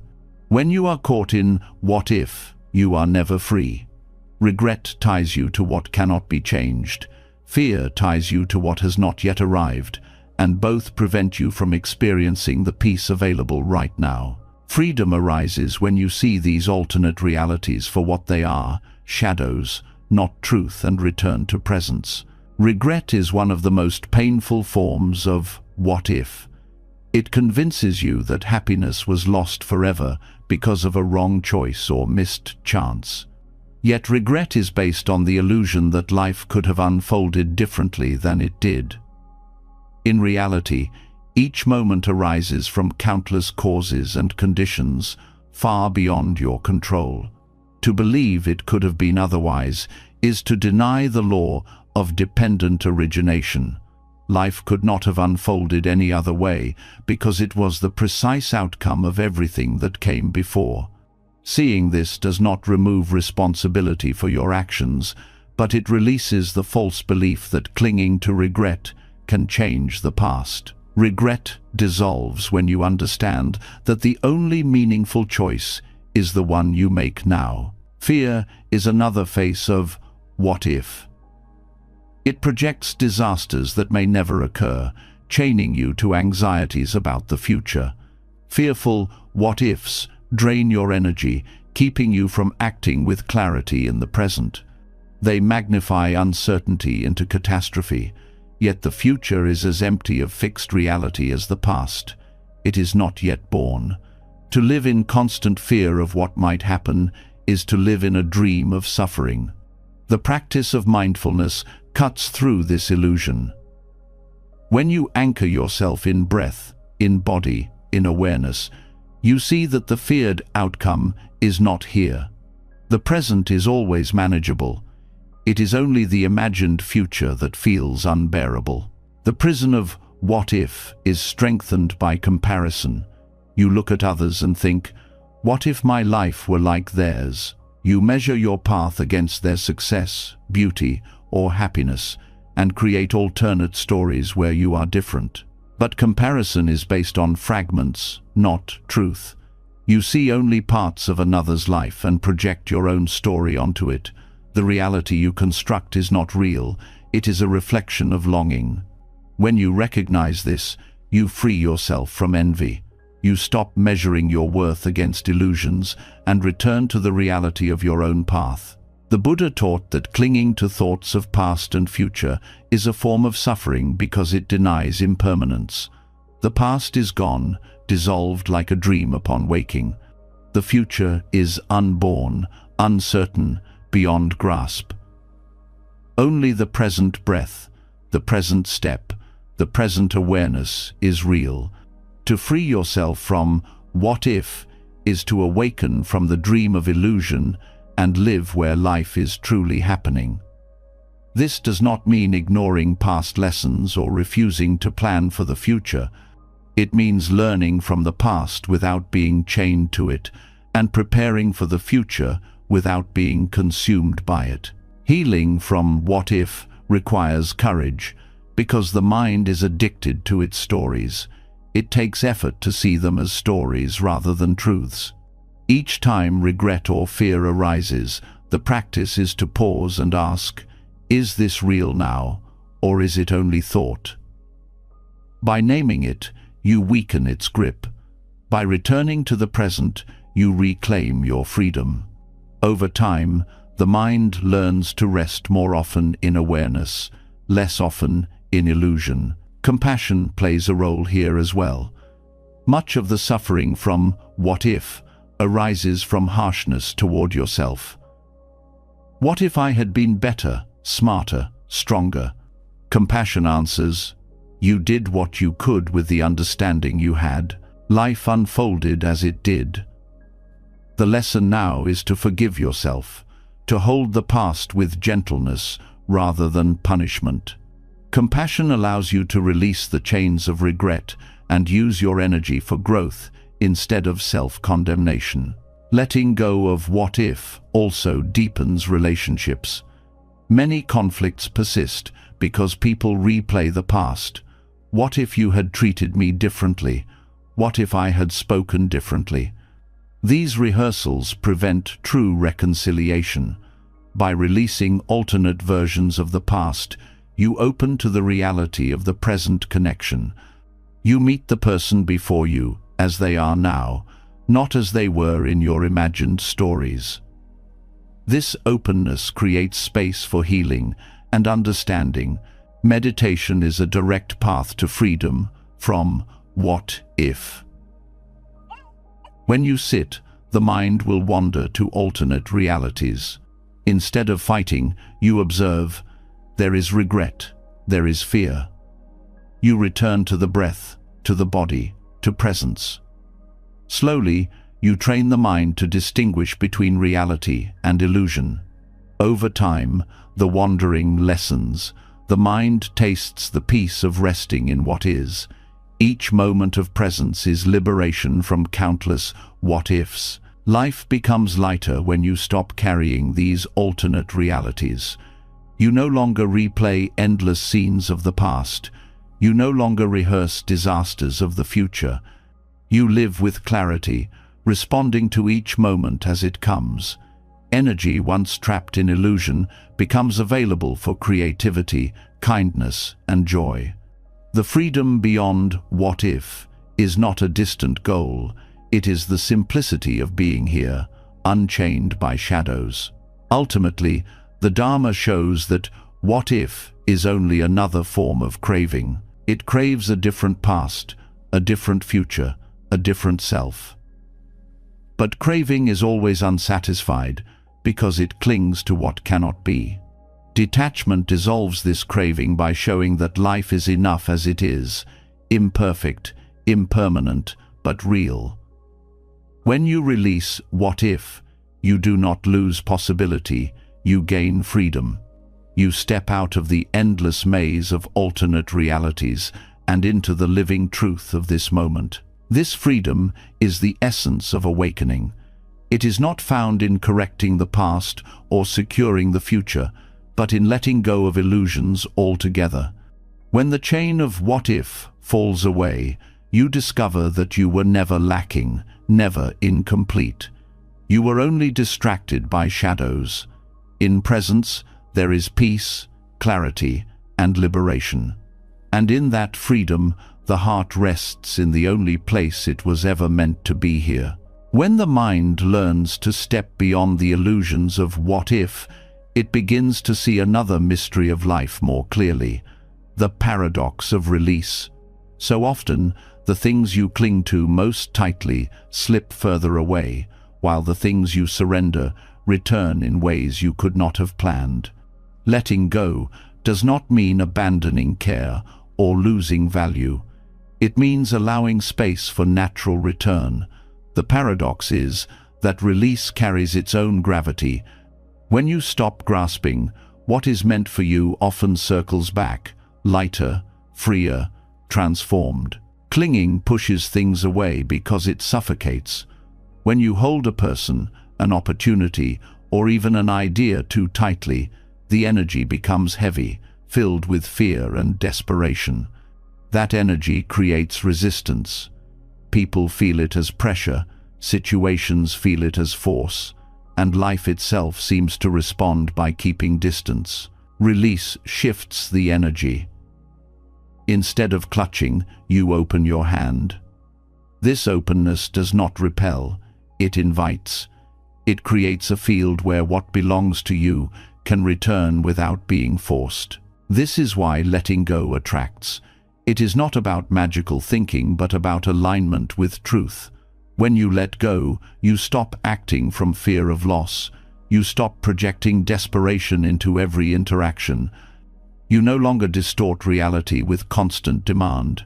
In that stillness, others feel safe around you.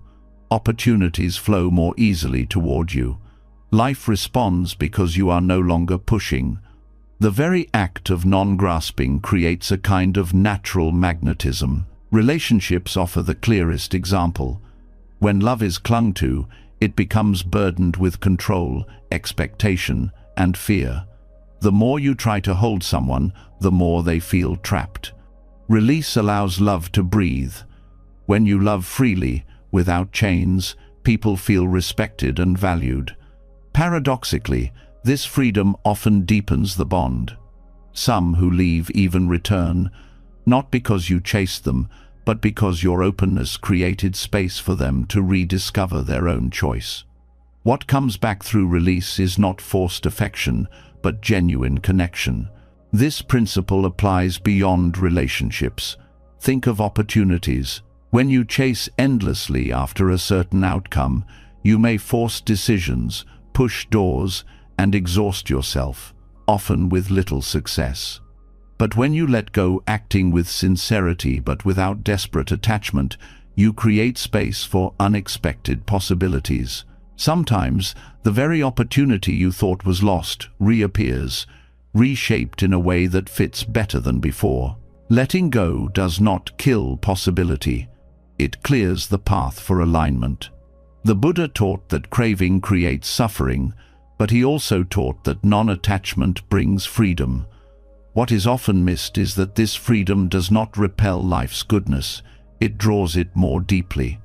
Non-attachment is not indifference, it is the ability to hold life with open hands. When the mind no longer chases, it no longer distorts reality. Life then meets you in its natural rhythm. What is meant for you can arrive without obstruction. Psychology mirrors this truth. In attachment theory, anxious clinging creates instability in relationships, while secure detachment fosters closeness. In energy psychology, desperation is experienced as repelling, while calm presence feels safe and attractive. Letting go shifts your energy from fear to trust. Others sense this shift, even if unconsciously. Life itself reflects it, because your actions are no longer driven by panic, but by clarity. Letting go is not giving up effort.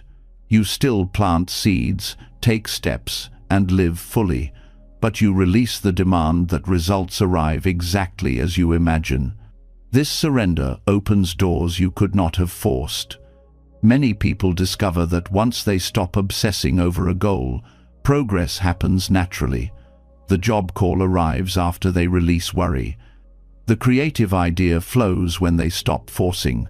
The healing begins when they stop demanding instant recovery. Release clears the block. There is also a deeper wisdom in this paradox. Often what you cling to is not ready for you, or you are not ready for it. Clinging tries to force timing. Release allows both sides to grow. When things return after letting go, they often return transformed. The relationship that once suffocated becomes healthier.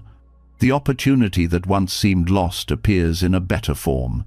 The dream that once felt impossible arises with clearer direction. What returns through release is not the same as what you let go. It is refined by time and alignment. This principle connects to karma. Forcing interferes with the natural unfolding of cause and effect. Release allows karma to ripen at its own pace. When you let go, you trust that if conditions are right, what is meant will return. If it does not return, you understand it was never yours to hold. Either way, peace is found. The paradox is that release increases the chance of return because it aligns with the natural law instead of fighting against it. The practice of letting go also transforms your inner state. Clinging keeps you restless, constantly measuring, fearing, controlling. Release brings calm, which itself is attractive. Calmness draws people and situations because it feels like safety in a chaotic world. Your energy shifts from contraction to openness, and openness always invites more than grasping. In meditation, this is clear. When you cling to silence, the mind becomes noisy. When you let go and simply observe, silence arises naturally. When you chase peace, agitation grows. When you release, peace comes on its own. This mirrors life itself. What you force resists. What you release finds its way back in its own time. Letting go also reveals what truly belongs to you. Not everything you release will return, and that is part of the wisdom. Some things fall away because they were never aligned with your path. When you cling, you cannot see this clearly. When you release, you allow the test of reality. What stays away was never yours, and what returns is meant. In this way, release not only attracts but also clarifies. It shows you the difference between attachment and genuine alignment. The paradox of attraction through release does not mean waiting passively. It means living actively, fully, and sincerely, while not binding your heart with fear. You continue to love, to create, to work, but you stop gripping the outcome. You let life move in its rhythm. You discover that release is not emptiness, it is trust. And in that trust, life often brings back more than you expected. This truth also deepens gratitude. When something returns after being released, it feels like a gift rather than an entitlement. You no longer take it for granted. You value it more deeply because you know it could have remained gone. Release turns return into blessing. Clinging turns return into obligation. This shift transforms how you hold the people and opportunities in your life. Ultimately, the paradox of letting go is not about manipulating outcomes, but about aligning with reality. You cannot control return, but you can free yourself from suffering. And in freeing yourself, you create the openness through which return becomes possible. Letting go attracts not by force, but by resonance. What resonates with your true path comes back, not as a possession, but as a natural part of your unfolding. The wisdom is simple but profound. Release does not mean loss. It means trust. And in that trust, life has space to bring back what is truly yours, not through grasping, but through alignment. What you let go of may return transformed, or it may not return at all. Either way, you are free, and that freedom itself is the greatest gift, because in freedom, everything you need arrives when it is meant to. When you begin to understand that letting go allows what is meant for you to return naturally, another truth rises quietly from this wisdom, the truth of timing. So much suffering comes not only from clinging but from believing life is running ahead of you or passing you by. The fear of being too late, the pressure of being too early, the panic of missing your chance, these anxieties weigh more heavily than the actual events. Yet the Dharma teaches that timing is never wrong. Nothing that belongs to your path arrives too late, and nothing that is not meant to stay can be forced to come early. The Buddhist view on timing dissolves the myth of missed opportunities and replaces it with trust in the unfolding of conditions. The Pali phrase kalena dhammasaka cha refers to discussing or practicing the Dharma at the right time. Its meaning goes far beyond conversation. It reflects the understanding that life unfolds in rhythms. To act out of alignment with those rhythms creates struggle, but to act in harmony with them brings peace. Timing in Buddhism is not about luck or chance.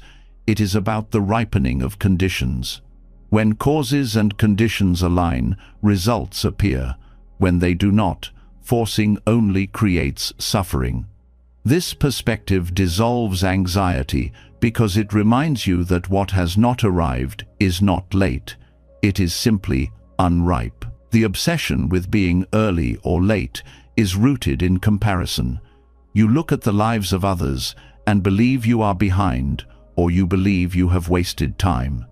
But each being walks a unique path shaped by karma, conditions, and choices. To measure your timing against another's is to miss the truth of your own unfolding. A flower does not bloom too late because another blossomed earlier. Each opens in its season. The Dharma teaches the same about your life. When you see this clearly, you stop racing against illusions of time. Nothing is ever wasted, even when it feels delayed. A goal you did not reach when you wanted may not have been failure, but preparation. A relationship that ended before you felt ready may not have been loss, but a clearing for growth. A dream postponed may not have been denial, but alignment with conditions you could not yet see. The Buddhist view on timing is that every step belongs, even the ones that feel like detours. What looks late or early is simply part of the pattern of causes unfolding beyond your limited sight. Anxiety about missed opportunities dissolves when you recognize impermanence. Every opportunity is transient, but life continuously offers new ones. To cling to the idea of a single chance lost forever is to misunderstand the abundance of Dharma. The universe does not offer one door, it offers countless doors, each leading to different lessons. When one closes, another opens, not because fate is compensating you, but because impermanence itself ensures constant change. Nothing is too late, because new conditions always arise. Right timing also requires patience. The mind, driven by craving, demands instant results, but reality ripens slowly. The Buddha compared this to planting seeds. No matter how much you water, the sprout emerges only when it is ready. To declare it late is to misunderstand the process. The same is true of your own growth. Wisdom ripens slowly, healing unfolds gradually, understanding deepens in its own rhythm. To accept this is to embrace the peace of patience. This principle transforms how you see setbacks. What feels like delay may be protection. What feels like missed opportunity may be alignment with something greater. The Dharma does not teach blind optimism, but clarity of cause and effect. When things do not arrive, it is not punishment. It is the reality of conditions not yet ready. This view softens despair, because you no longer interpret every delay as personal failure. You see it as the rhythm of life, guiding you to what is truly meant. Even age becomes lighter when viewed through this lens. The fear of being too old or too young dissolves when you recognize that timing is not measured by social expectations, but by readiness of mind and heart. Some awaken in youth, others in old age, and both are complete. The Dharma is available at every stage. Enlightenment does not expire, and wisdom does not have a deadline. To believe you are late in life is to impose a false timeline. In truth, every moment is equally valid as a point of awakening. Right timing also applies to speech and action. The Buddha taught that words spoken at the wrong time can wound, while the same words at the right time can heal. Actions taken prematurely may collapse, while actions taken in harmony with conditions succeed. To live with awareness of timing is to develop sensitivity to the flow of life. You learn to sense when it is time to act, when it is time to wait, when it is time to release. This sensitivity is not superstition. It is mindfulness attuned to conditions. Meditation teaches timing on a small scale. When you sit, impatience may arise. I should be calm by now. But calm comes when it is ready. Insight arises in its own rhythm, not by force. Each breath is a lesson in timing. Inhale when the body calls, exhale when it releases. You cannot rush the breath. You cannot delay it forever. The body knows its rhythm. Trusting it is practice in trusting life. Freedom arises when you no longer see your path as too late or too early. You see that everything has unfolded exactly as it could, given the conditions. This does not mean you are powerless. It means your power lies in action now, not in lamenting the past or fearing the future. You can plant seeds, cultivate causes, and trust that results will ripen when the time is right. This trust is not passive, it is active wisdom. It frees you from anxiety because you no longer demand that life match your timetable. The paradox is that when you release the anxiety of timing, you often find yourself more aligned with it. Without desperation, you notice opportunities you once overlooked. Without the pressure of too late, you step into moments you would have resisted. Without the arrogance of too early, you prepare with patience until the time is ripe. Letting go of the illusion of wrong timing actually makes you more present for the right timing. In this way, the Buddhist view of timing is not about waiting for destiny, but about dissolving the illusion that destiny can be late. The Dharma teaches that all things arise when causes meet conditions. Nothing arrives before its time, and nothing that has passed was ever meant to stay longer than it did. To live with this understanding is to live with ease. Anxiety fades because you no longer measure your life against false clocks. You rest in the rhythm of truth, where every moment is exactly where it belongs. When the truth of right timing begins to settle in the heart, another layer of wisdom becomes clear. Much of the suffering we create comes not from the events themselves, but from our constant attempts to force life into shapes it was never meant to take. The anxiety of too late or too early often leads to pushing, grasping, demanding outcomes before they are ready. Yet, this very act of forcing creates a subtle form of violence. It is not the violence of fists or weapons, but the quiet self-harm of resisting reality, the friction that arises when willpower tries to dominate the flow of causes and conditions. This friction drains energy, clouds judgment, and erodes inner peace. The violence of forcing is subtle because it hides beneath determination, ambition, and even what appears as discipline. You tell yourself you are being strong, that you are shaping your destiny, but beneath the surface, the body tightens, the breath shortens, the heart hardens. The willpower that forces is not aligned with wisdom, but with craving. It demands results now, regardless of readiness. It refuses to listen to the natural rhythm of life. And each time it does this, it creates small wounds inside, wounds of exhaustion, disappointment, and quiet despair. In Buddhism, this is the distinction between right effort and wrong effort. Right effort is aligned with Dharma. It is steady, balanced, purposeful, and sustainable. Wrong effort is forcing, born of craving and ignorance. It seeks to bend reality instead of harmonizing with it. Wrong effort may produce short-term results, but at the cost of long-term well-being.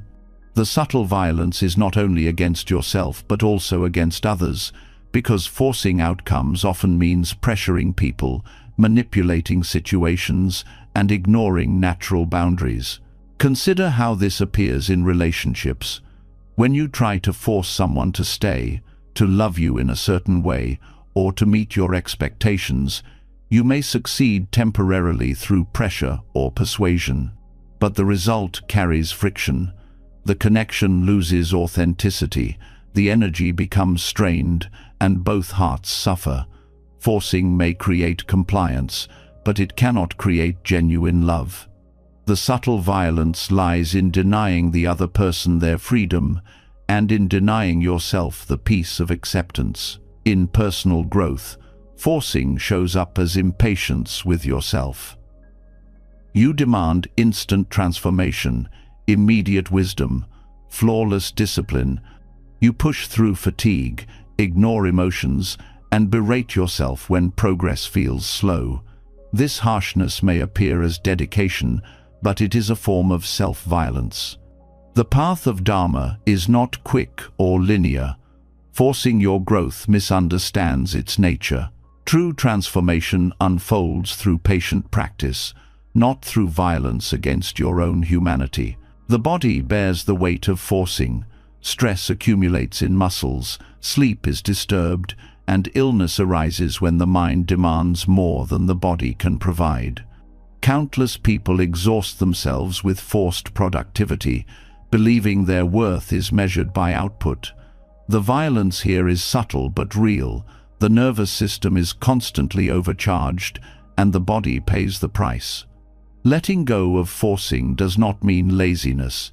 It means working with balance, honoring limits, and trusting that effort aligned with wisdom is more powerful than frantic pushing. Forcing outcomes also creates friction with reality itself. The Dharma teaches that everything arises from conditions. When conditions are not yet ripe, forcing does not accelerate growth, it distorts it. It is like trying to pull open a flower before it has bloomed. You may tear the petals in your haste. The same happens in life.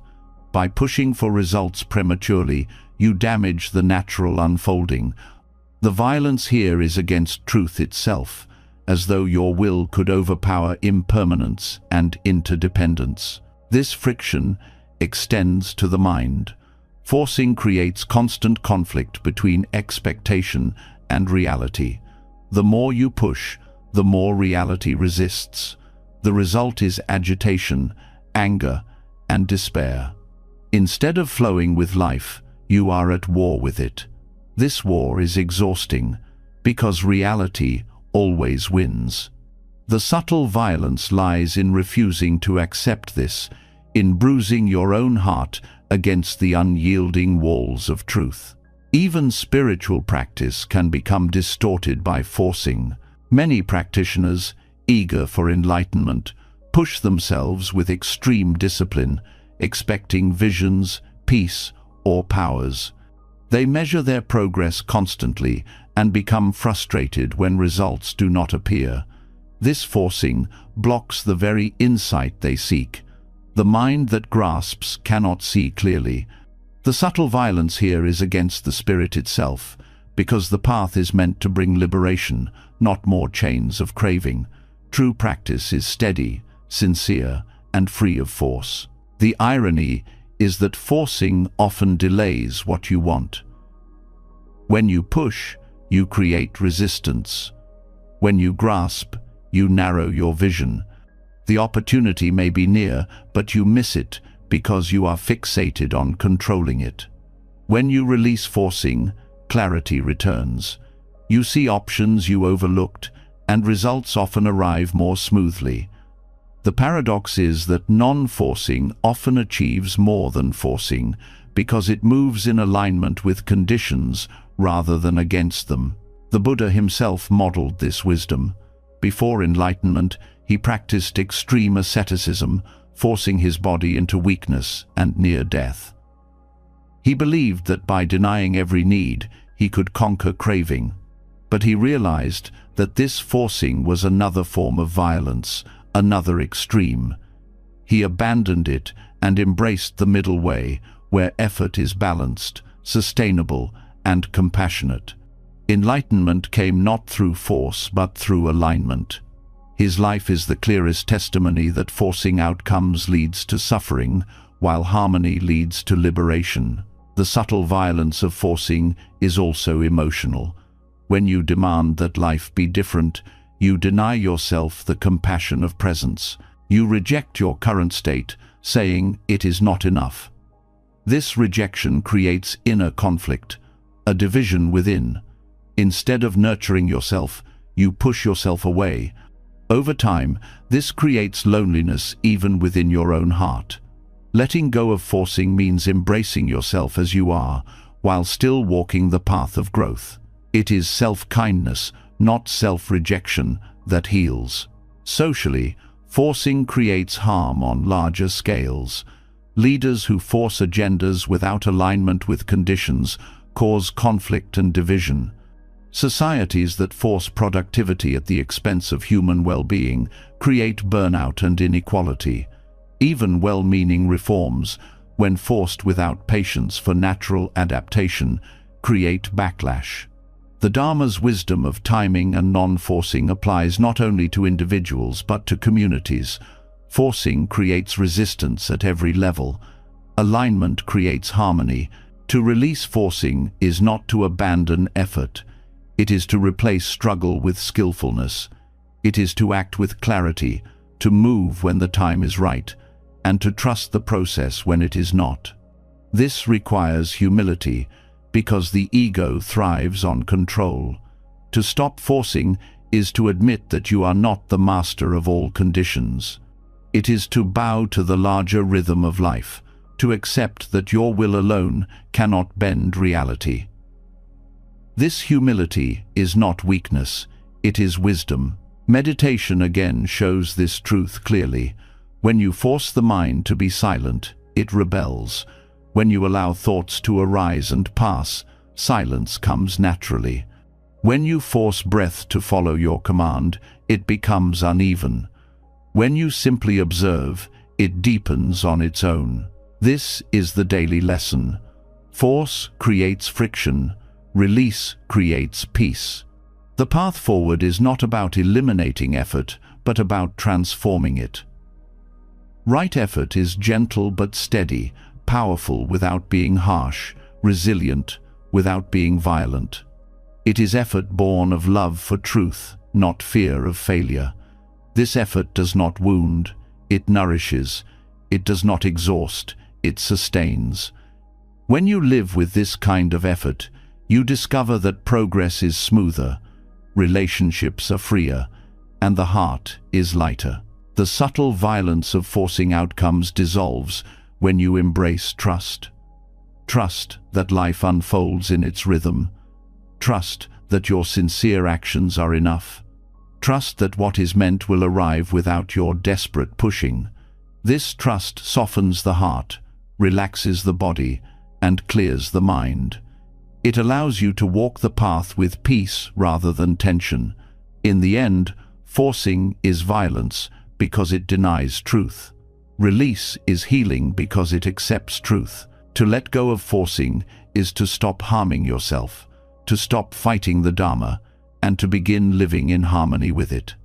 And in that harmony, you discover that peace was never about bending life to your will, but about letting life reveal itself as it is. When the harm of forcing outcomes becomes clear, the heart naturally turns toward a softer way of being, one that does not wound but heals, one that does not bind but frees.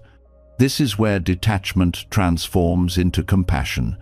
It is the point where letting go no longer feels like loss, but like love in its truest form.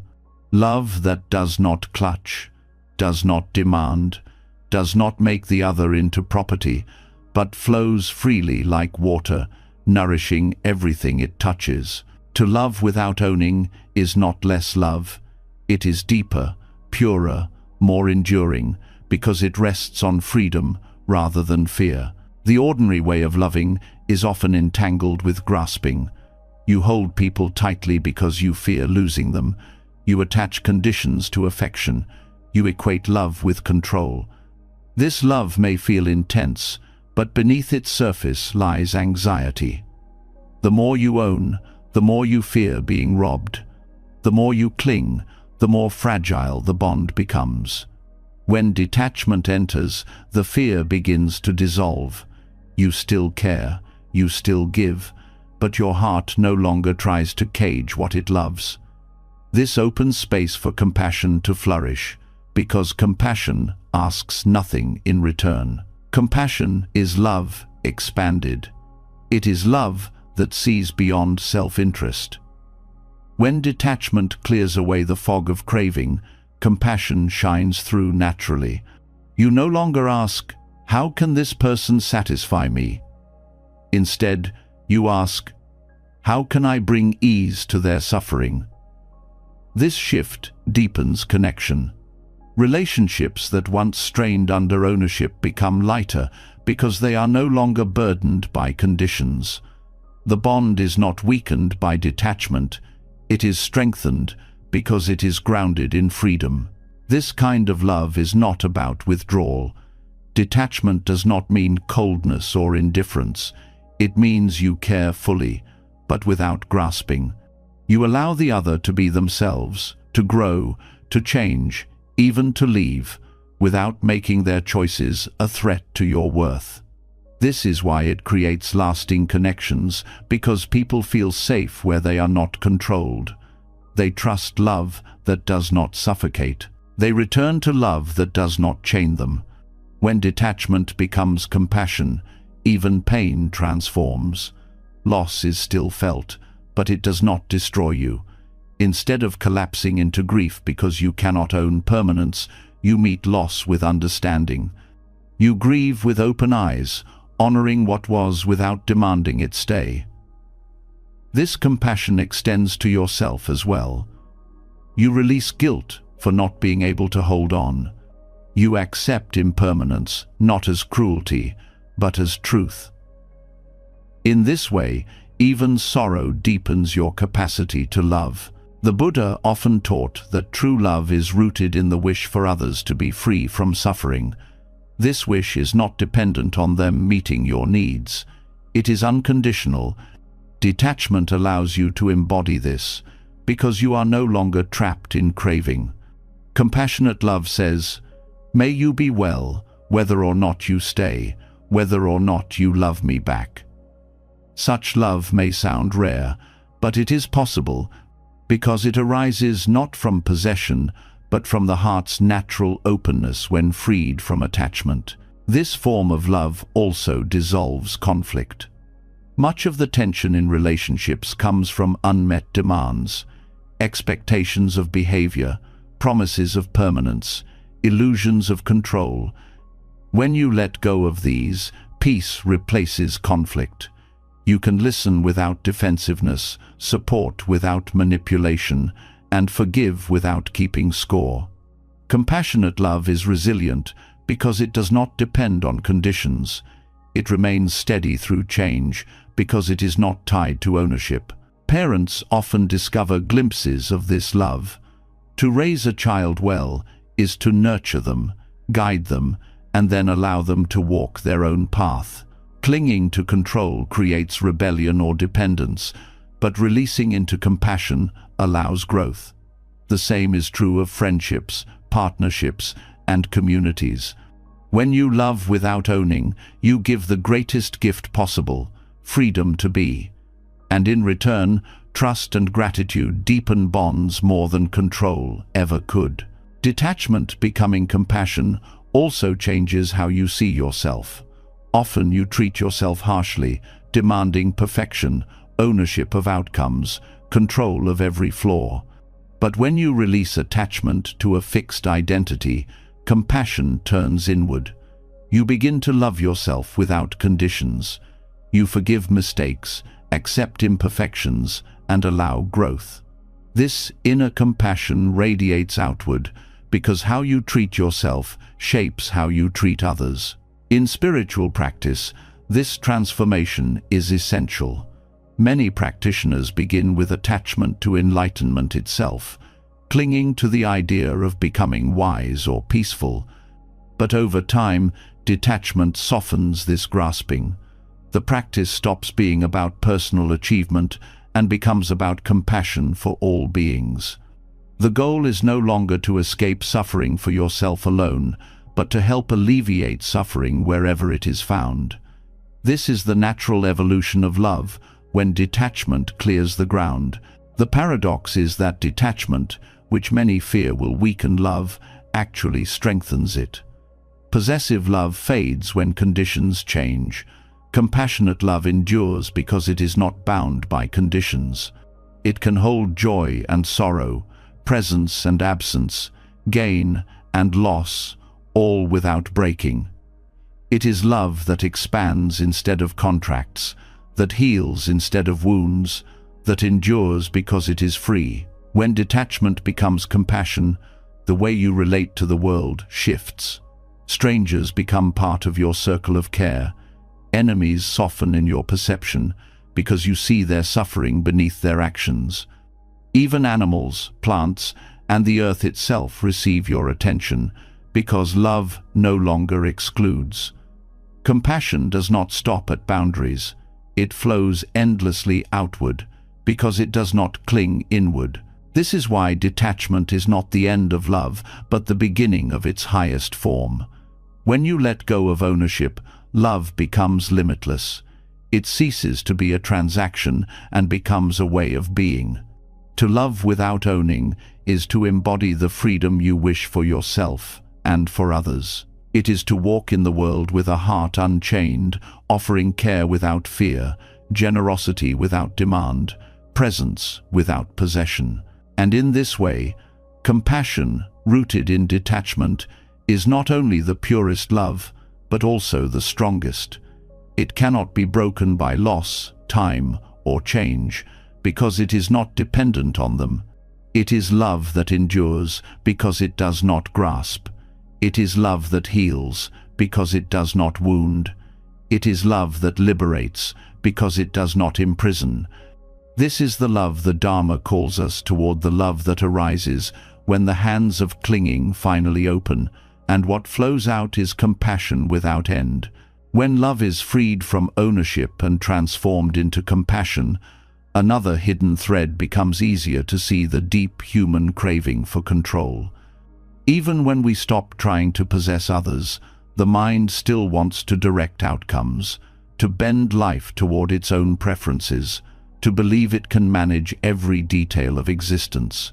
This hunger for control feels natural, even protective, but it is in truth the subtlest and strongest attachment. Control gives the illusion of safety while secretly feeding fear. The Dharma shows that surrender, not control, is the path to freedom. The desire for control arises from uncertainty. Life is unpredictable, and the mind, uncomfortable with this truth, invents strategies to shield itself. We make plans, set expectations, create systems, and cling to routines as though they can guarantee stability. Yet impermanence is always at work.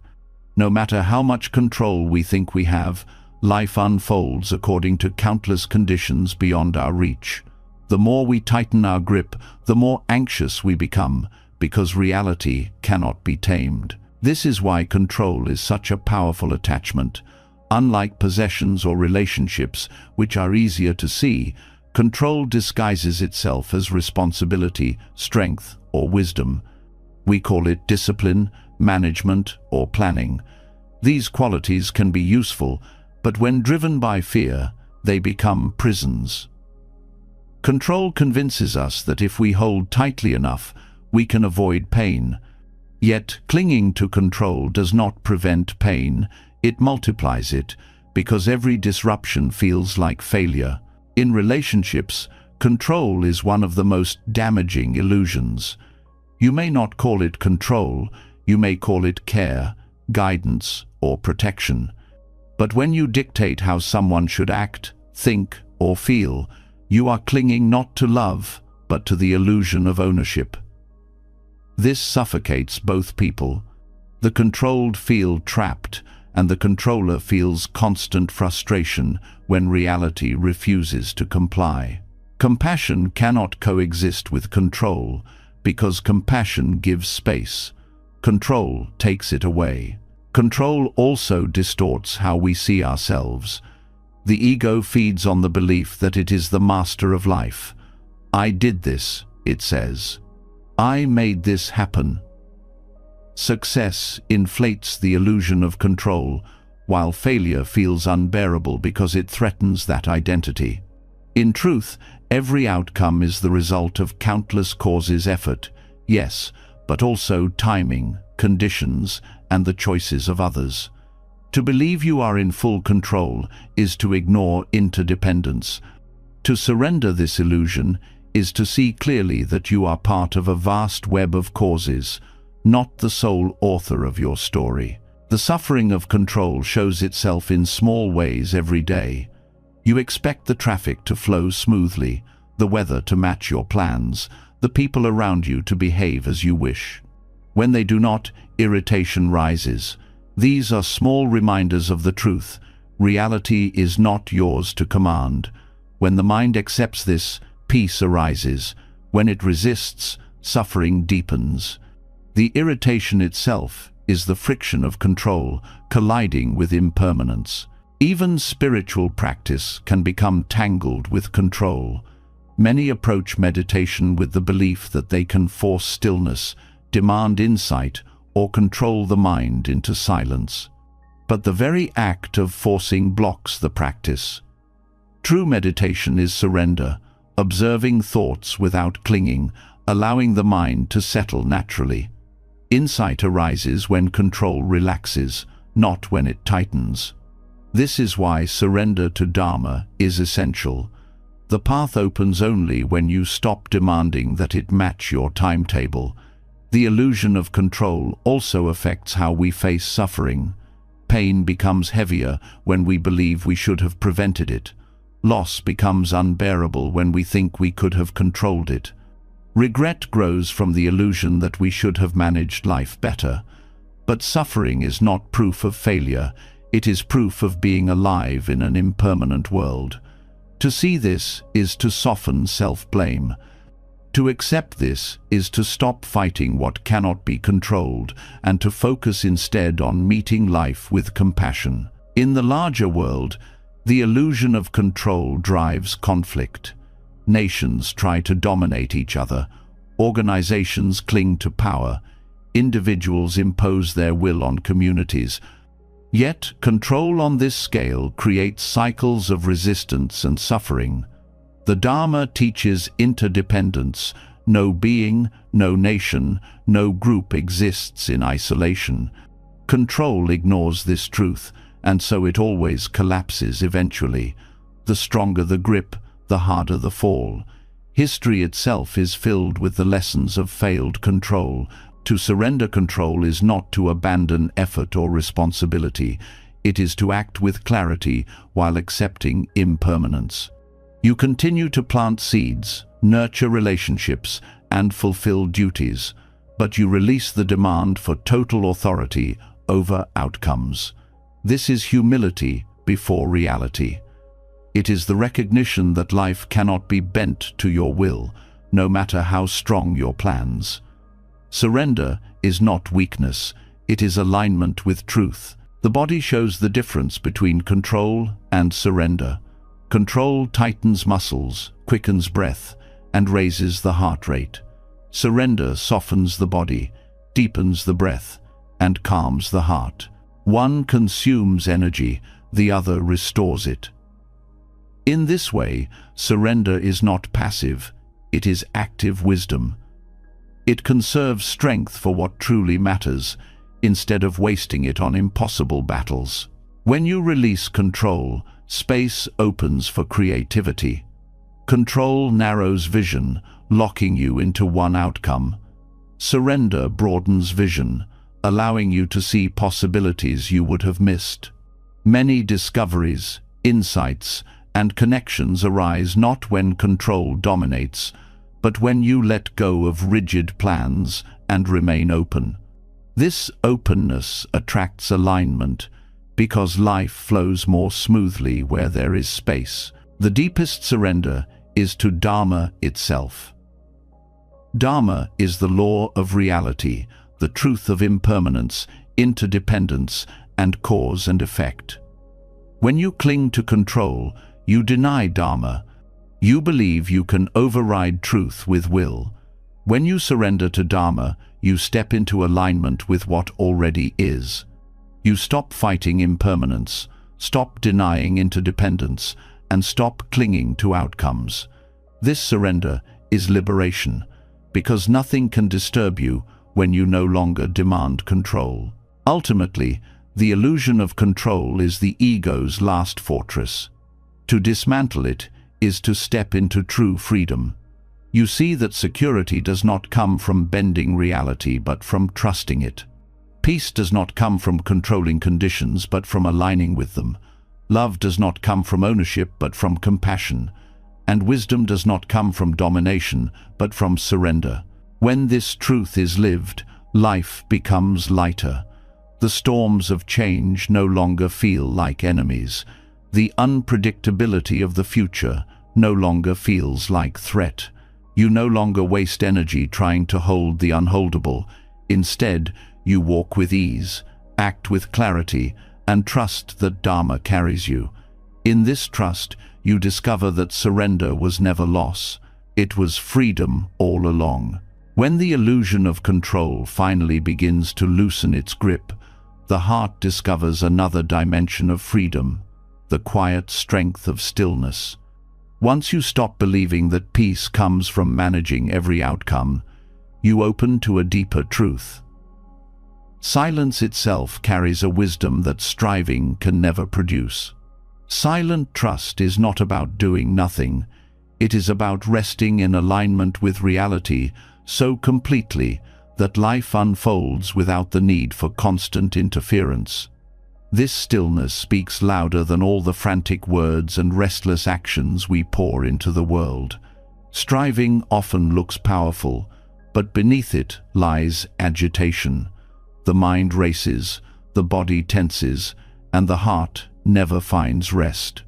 You believe that if you just push harder, speak louder, or move faster, life will give you what you want. Yet this constant effort only reinforces the feeling of lack. Silent trust, on the other hand, comes from recognizing that reality is already in motion. You do not need to drag it forward. You only need to listen deeply, to rest in awareness, and to allow conditions to ripen naturally. In Buddhist practice, meditation is the clearest expression of this trust. You sit, you breathe, you observe.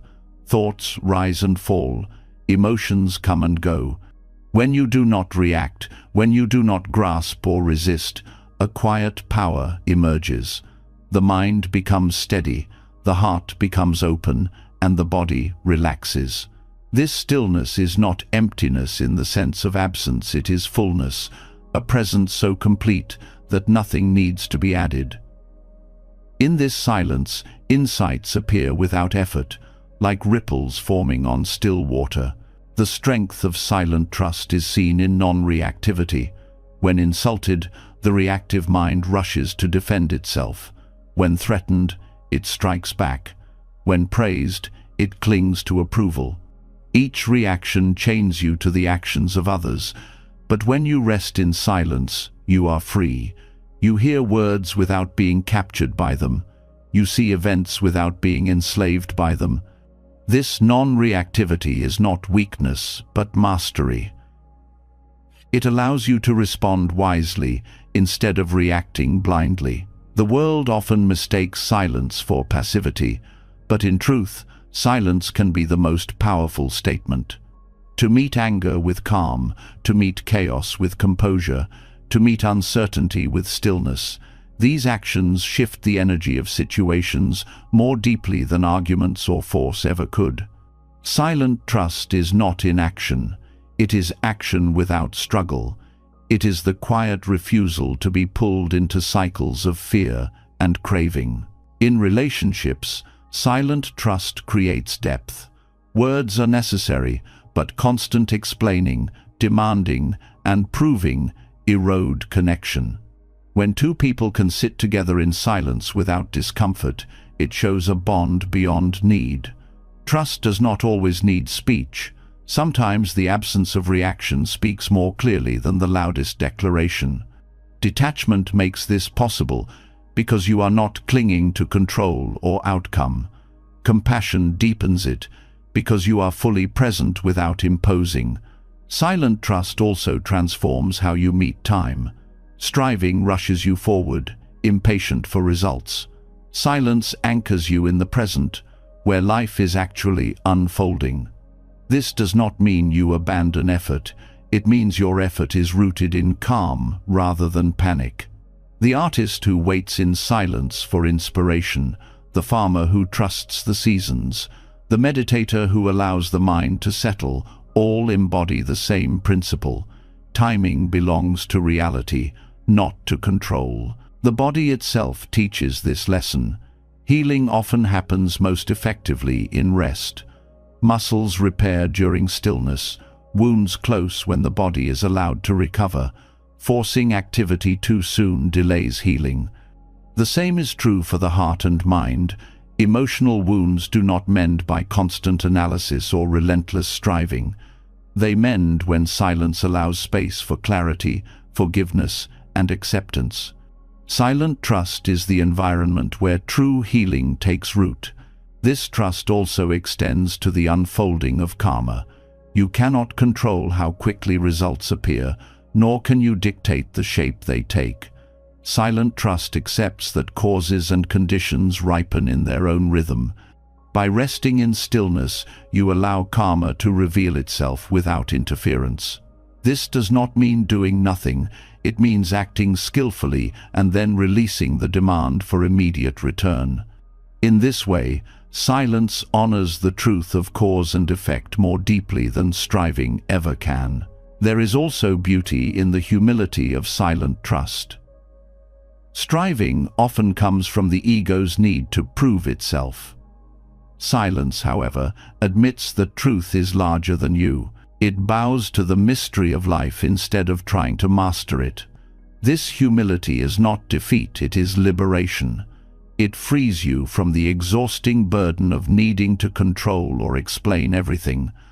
You begin to see that much of life's wisdom arises not when you speak, but when you listen. In meditation, this listening becomes profound. You listen not only to sounds, but to your own mind, to the quiet movements of thought and feeling. As you rest in this silence, layers of illusion fall away. The craving to control, the fear of loss, the endless narratives dissolve. What remains is awareness itself, clear, open, and steady. This awareness is the ground of silent trust. It is not passive, it is the most alive state possible. Silent trust also allows for a new relationship with uncertainty. Striving tries to resolve uncertainty by seizing control. Silence allows uncertainty to exist without panic. You learn to sit with not knowing, to breathe in mystery without needing to solve it. This ability is the heart of wisdom, because life is always uncertain. The one who can rest in that truth finds peace where others only find fear. The power of silence is not limited to meditation cushions or quiet rooms. It can be lived in every moment. It is the pause before speaking, the breath before reacting, the calm presence in a storm. It is the strength to let things come to you instead of chasing them endlessly. It is the courage to trust life without needing to wrestle with it. When silent trust deepens, life feels lighter. You no longer waste energy on constant striving. You no longer drown in endless noise. You discover that silence is not empty. It is alive with wisdom, compassion, and strength. Stillness becomes your foundation, and from that foundation, every action you take carries more clarity. This is how stillness speaks louder than striving. Striving shouts with desperation, but silence radiates with calm authority. Striving demands attention, but silence transforms simply by being present. Striving burns energy, but silence generates peace. Silent trust is not the absence of action, but the presence of harmony. It is the living expression of alignment with Dharma, where life unfolds naturally and you no longer need to force it forward. In the end, silent trust is the deepest form of faith. It is faith not in outcomes, but in the path itself. It is the recognition that peace is not something you chase, it is something you uncover by resting fully in what is. And when you live with this trust, you discover that silence was never empty, and stillness was never weakness. They were the quiet strength that carried you all along. When the strength of silent trust is discovered, something remarkable begins to unfold. You no longer see stillness as absence, but as fullness. And from this clarity comes a new understanding of waiting. What once felt like wasted time, a pause between real moments, reveals itself as one of the most fertile grounds for practice. Waiting is not emptiness, it is discipline. It is not weakness, it is wisdom. The Dharma shows that waiting, when embraced with awareness, becomes an active path of transformation. The human mind resists waiting because it is trained to chase. We are told that worth is measured by speed, results, and productivity. Waiting threatens this narrative. It feels like losing ground, like falling behind, like being forgotten. Yet, what if waiting is not delay but ripening? What if the very space you try to escape is the field where growth takes root? In the Buddhist view, waiting is not a void. It is an active state of presence, a conscious surrender to the unfolding of conditions. Every living thing teaches this truth. Seeds wait beneath the soil, not in despair but in preparation. The moon waxes and wanes in cycles, never rushed, never delayed. Even the breath itself is waiting. The pause between inhale and exhale is not wasted, but essential.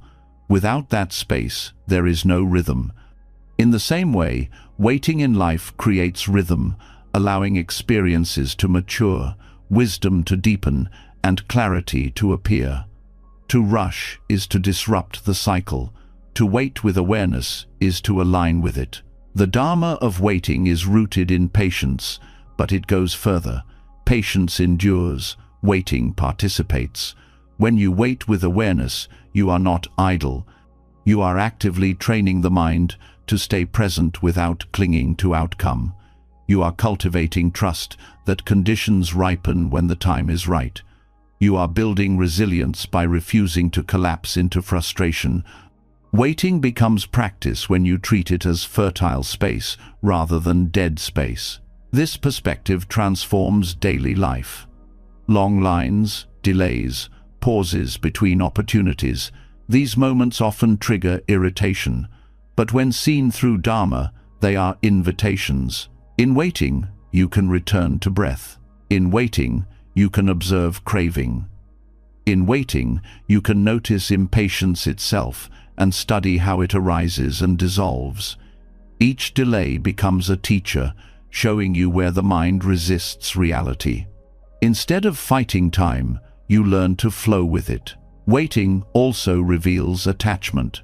The stronger the clinging to results, the more painful waiting feels. If you crave recognition, waiting for approval is torture. If you crave success, waiting for progress feels unbearable. If you crave love, waiting for reciprocation seems endless. Yet the suffering lies not in the waiting, but in the craving tied to it. When you release the demand for outcome, waiting softens. It becomes a space of freedom rather than a prison of lack. The Dharma also teaches that waiting is part of compassion. When you wait for others to grow, to understand, or to change, you honor their rhythm. You release the urge to force them into your timeline. Compassionate waiting is not passive. It is the steady offering of presence without pressure. In this way, waiting becomes a gift. It tells others, I trust you, I respect your journey, I will not demand you move before you are ready. In personal growth, waiting is essential. Transformation does not happen overnight. Insight ripens slowly, like fruit on a tree. Forcing wisdom is like pulling at branches before the fruit is mature. You may have glimpses, but true change takes time. Waiting allows the mind to settle, to integrate lessons deeply. Without waiting, practice becomes superficial. With waiting, it becomes embodied. The discipline of waiting also heals anxiety about timing. Fear of being late, fear of missing opportunities, fear of falling behind, these dissolve when you see waiting as part of the path, not a detour. The Dharma assures that nothing unfolds too early or too late. Waiting is simply the interval between planting and harvest. To see it this way is to rest in peace instead of panic. Meditation trains this directly. Sitting in silence is waiting without struggle. You wait for the breath to come, you wait for thoughts to pass, you wait for insight to arise. You cannot rush any of it. The practice is to stay, to observe, to trust. This is why meditation feels difficult at first. It confronts the restless mind that hates waiting. But the longer you sit, the more you discover that waiting itself is transformation. Stillness ripens understanding, not by force, but by time. Waiting also cultivates humility. It reminds you that you are not the master of timing. You cannot command the universe to move faster. Waiting bows to the truth that causes and conditions are larger than individual will. This humility softens ego, teaching you to live in harmony with reality rather than in battle with it. It shows you that surrender is not defeat, but wisdom. There is a hidden joy in waiting when the mind releases impatience. Freed from the pressure of outcome, you begin to notice small details often overlooked. The sound of wind, the rhythm of footsteps, the quiet of your own breath, all appear in the space waiting provides. What once felt empty becomes alive. Waiting awakens appreciation because it slows you down enough to see. This shift changes the narrative of life itself. You no longer see pauses as interruptions, but as part of the story. You stop fearing stillness and start honoring it. You stop rushing toward an imagined destination and begin living fully in the interval. Waiting is no longer wasted time, it is life itself. Ultimately, the Dharma of waiting reveals that the journey is not measured only in action, but also in rest.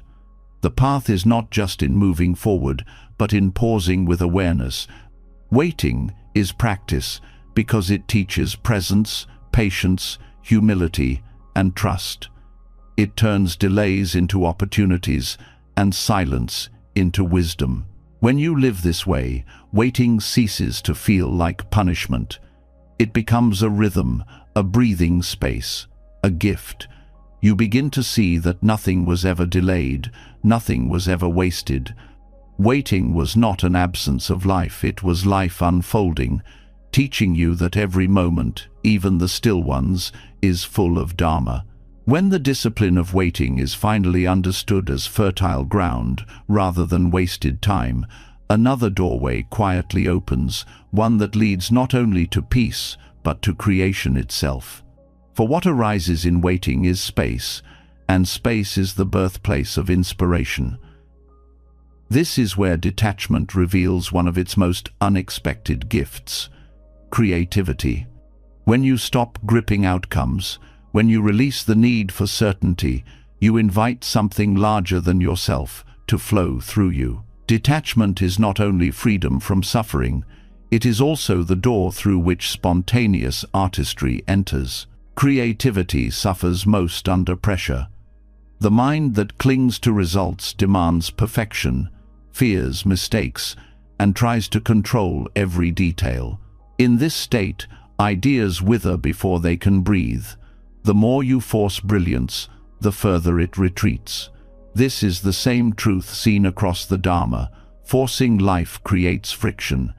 Just as clinging suffocates relationships and control breeds anxiety, attachment to outcomes strangles creativity. To loosen the grip is to allow the unexpected to emerge, because creation thrives where there is openness, not where there is fear. Artists, writers, musicians, and thinkers throughout history have spoken of inspiration as something that arrives on its own, often when least expected. It is described as a whisper, a visitation, a current flowing through rather than from them. This experience is not limited to art, it is the nature of creativity itself. Whether you are solving problems, building ideas, or simply finding new ways to live, the energy of creation comes when you stop clutching. Detachment creates the conditions for inspiration by removing the weight of demand. The Buddhist path supports this through the practice of non-attachment. By releasing the hunger for recognition, perfection, or specific results, you create the mental spaciousness where fresh insight arises. When the ego is silent, creativity speaks. When craving is absent, playfulness appears. When fear loosens, imagination blossoms. Detachment is not withdrawal from expression. It is the soil that allows expression to flourish. This can be seen clearly in meditation. When you sit in silence, thoughts drift in unexpected directions. Insights appear unbidden. Solutions emerge from stillness. You did not construct them through effort. They arose naturally when the mind was uncluttered. This is the heart of creativity. It is not manufactured, but revealed. The role of detachment is to clear the ground so that revelation can happen. Creativity also deepens when mistakes are welcomed as part of the process. Attachment to outcome breeds perfectionism, and perfectionism is the enemy of creation. It stops you before you begin, silences you before you speak, and edits you before you finish. Detachment releases this weight. It allows you to experiment, to fail, to play, to discover. In the Dharma, failure is not final, it is simply another condition that teaches. The same is true in art. Every mistake is part of the unfolding. Detachment lets you see mistakes not as threats, but as stepping stones toward discovery.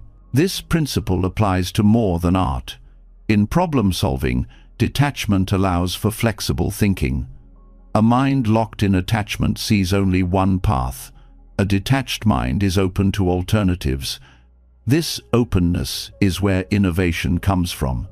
The greatest breakthroughs rarely appear through force. They arrive when someone steps back, loosens their grip, and allows the unexpected to surface.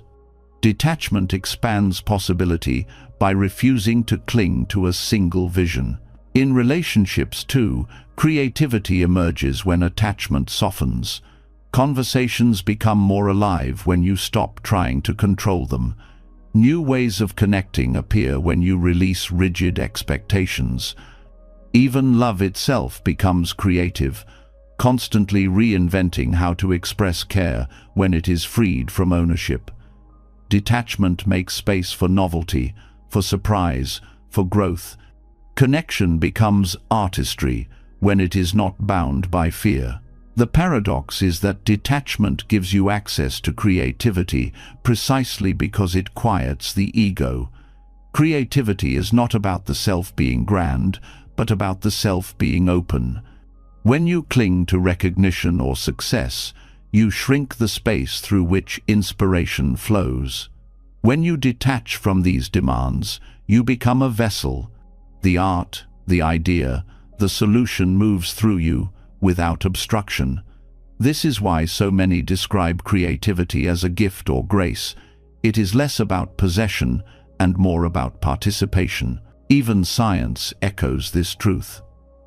Studies show that people are more creative when relaxed, playful, or daydreaming states, where attachment to results is weakest. Creativity is strongest when the mind is not fixated on performance. Detachment mirrors this by training you to release the obsession with outcomes. In doing so, It aligns the mind with the natural conditions where insight arises. Detachment also changes how you view your creations. Instead of clutching them as possessions or proofs of worth, you release them into the world freely. This release keeps the flow alive. When you cling to one work, fearing judgment or loss, you block the next idea. When you detach, you create and let go, create and let go, keeping inspiration in motion. This mirrors the Dharma of impermanence. Nothing is to be clung to, not even your art. In letting go, you remain open for the new. This practice requires courage because attachment feels safe. Control gives the illusion of stability, and outcomes give the illusion of identity. But when you loosen these, you realize that true safety lies not in holding, but in trusting. Creativity thrives not in cages, but in open skies. The courage to detach is the courage to allow life to create through you, without demanding certainty. Waiting, silence, and detachment form the foundation of this creativity. Waiting gives the space, silence clears the noise, detachment removes the fear. Together, they create the conditions where artistry appears. This is not only about producing art, but about living creatively, finding new ways to meet challenges, new perspectives on ordinary life, new expressions of compassion. Creativity in this sense is not a talent for a few, but a capacity in all, awakened when the grip of attachment softens. Ultimately, detachment, as the door to creativity, teaches that the most powerful creations are not those dragged into existence by force, but those that arrive naturally when you are open. They are not the result of clinging but of surrender. They are not owned but shared. They flow from the same source as the Dharma itself, the natural unfolding of conditions when nothing obstructs. To live this way is to discover that creativity is not rare inspiration, but a constant presence waiting for space. When you loosen your grip, you feel its flow. When you stop demanding, you hear its voice. And when you let go of outcomes, you realize that the art of living itself is the greatest creation of all. When detachment opens the door to creativity and shows you the beauty of expression without clinging to outcomes, the next step reveals itself as even more radical: the release of the deepest attachment of all, the attachment to self. Every desire, every fear, every grasping ultimately traces back to this sense of I and mine. Creativity teaches you how to let go of ownership of your work. Compassion teaches you how to let go of ownership of others. But the highest liberation in Buddhism is learning to let go of ownership of self. This is the teaching of anatta, or no self, and it is the doorway to freedom beyond anything the mind can conceive. The self feels like the most permanent possession. You may question objects, relationships, even beliefs, but the sense of me seems undeniable. It feels solid, continuous, unchanging. Yet Buddhism reveals that this is illusion. What you call self is not a fixed entity, but a collection of processes: body, sensations, perceptions, thoughts, and consciousness. These aggregates shift every moment, arising and dissolving like waves on the ocean. To cling to them as a permanent I is to cling to shadows. The suffering that arises from defending this illusion is the root of all other attachments. Anatta does not deny that experiences occur. You feel joy, you feel pain, you think, you act. What it denies is that there is a permanent controller behind these experiences. The sense of self is a construction stitched together by memory, craving, and habit. The more tightly you identify with it, the more fragile life becomes. Every insult feels personal, every loss feels like annihilation, every success inflates the ego. But when you see the self as impermanent, these waves lose their power. Liberation comes not from building a stronger identity, but from dissolving the illusion of needing one. This teaching is difficult because it strikes at the very foundation of ordinary perception. The mind resists, asking, if there is no self, then who is reading these words? Who is practicing meditation? Who suffers and who is liberated? The Dharma answers with clarity. There is experience, but no separate owner of experience. Just as fire burns without a fire self, and rivers flow without a river self, so too do thoughts and actions arise without a fixed identity behind them. Recognizing this is not emptiness in the sense of nothingness. It is freedom from clinging to an illusion. Non-attachment to self dissolves fear. Much of human life is shaped by fear of death, fear of rejection, fear of losing identity. These fears all depend on believing the self is permanent. When you see that the self is not fixed but fluid, fear begins to fade. Death is no longer the destruction of me, but the natural transformation of processes. Insults no longer wound deeply because there is no fixed self to defend. Even success is no longer intoxicating because it is seen as transient. The chains of identity fall away, leaving peace in their place. In daily life, this realization transforms how you relate to others. When you are no longer clinging to a rigid self, you see more clearly that others, too, are processes rather than fixed identities. Their anger, kindness, flaws, and virtues are not permanent selves, but shifting conditions. This dissolves judgment and deepens compassion. How can you hate someone when you see their identity as a collection of impermanent processes shaped by causes they did not fully choose? Non-attachment to self opens the door to universal empathy. Meditation provides the clearest glimpse into anatta. As you observe the mind, you see thoughts arise without control, sensations come and go, perceptions shift moment by moment. If you watch closely, there is no solid I behind these events, only the flow of phenomena. At first, this can feel unsettling, like the ground is falling away. But with practice, it becomes liberating. You realize the ground was never solid to begin with. What falls away is illusion. What remains is openness. The teaching of no self also liberates you from the burden of self-image. Much suffering comes from trying to uphold an identity, successful, attractive, wise, spiritual. You spend energy protecting these images, fearing exposure of flaws, craving validation to reinforce them. But when you see that the self is a construction, these images lose their grip. You no longer need to be someone in order to be at peace. You are free to act authentically, without fear of breaking an identity that never existed. Non-attachment to self also transforms creativity itself. When you release the need to claim ownership, your art becomes freer. You create not to prove your worth, but to express the flow of life through you. The idea is not, I made this, but this arose. The ego steps aside, and creativity deepens. The same applies to all aspects of life. Acts of kindness, work, relationships, when done without the burden of ego, they become lighter, purer, and more genuine. The illusion of self is maintained by craving. You crave permanence, so you cling to identity.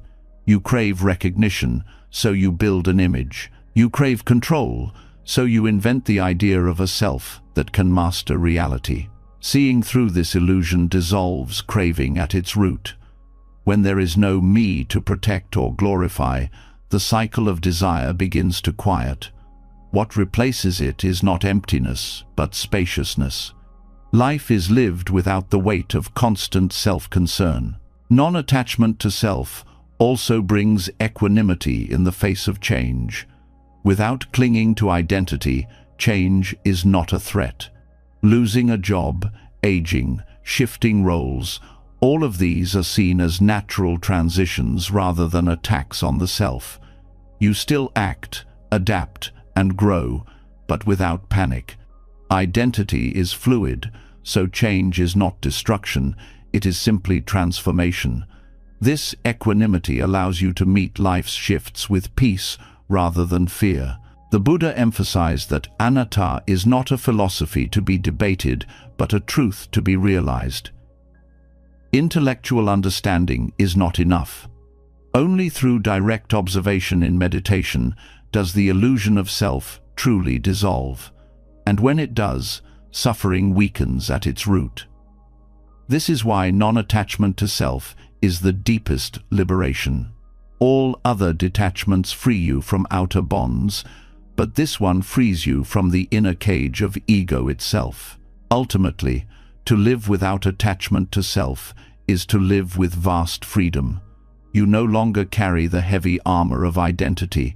You no longer waste energy defending illusions. You no longer fear the dissolution of what was never solid.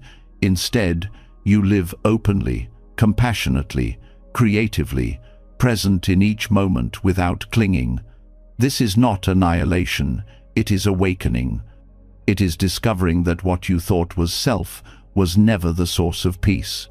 Peace was always here, uncovered when the illusion was released. When detachment extends all the way to self, life is no longer about protecting identity, but about flowing with reality. In that flow, there is freedom, there is compassion, there is joy untouched by clinging. This is the liberation the Buddha pointed toward, the freedom, not only from possessions and desires, but from the very illusion of I that binds them all together. This is the deepest letting go and the doorway to the highest peace.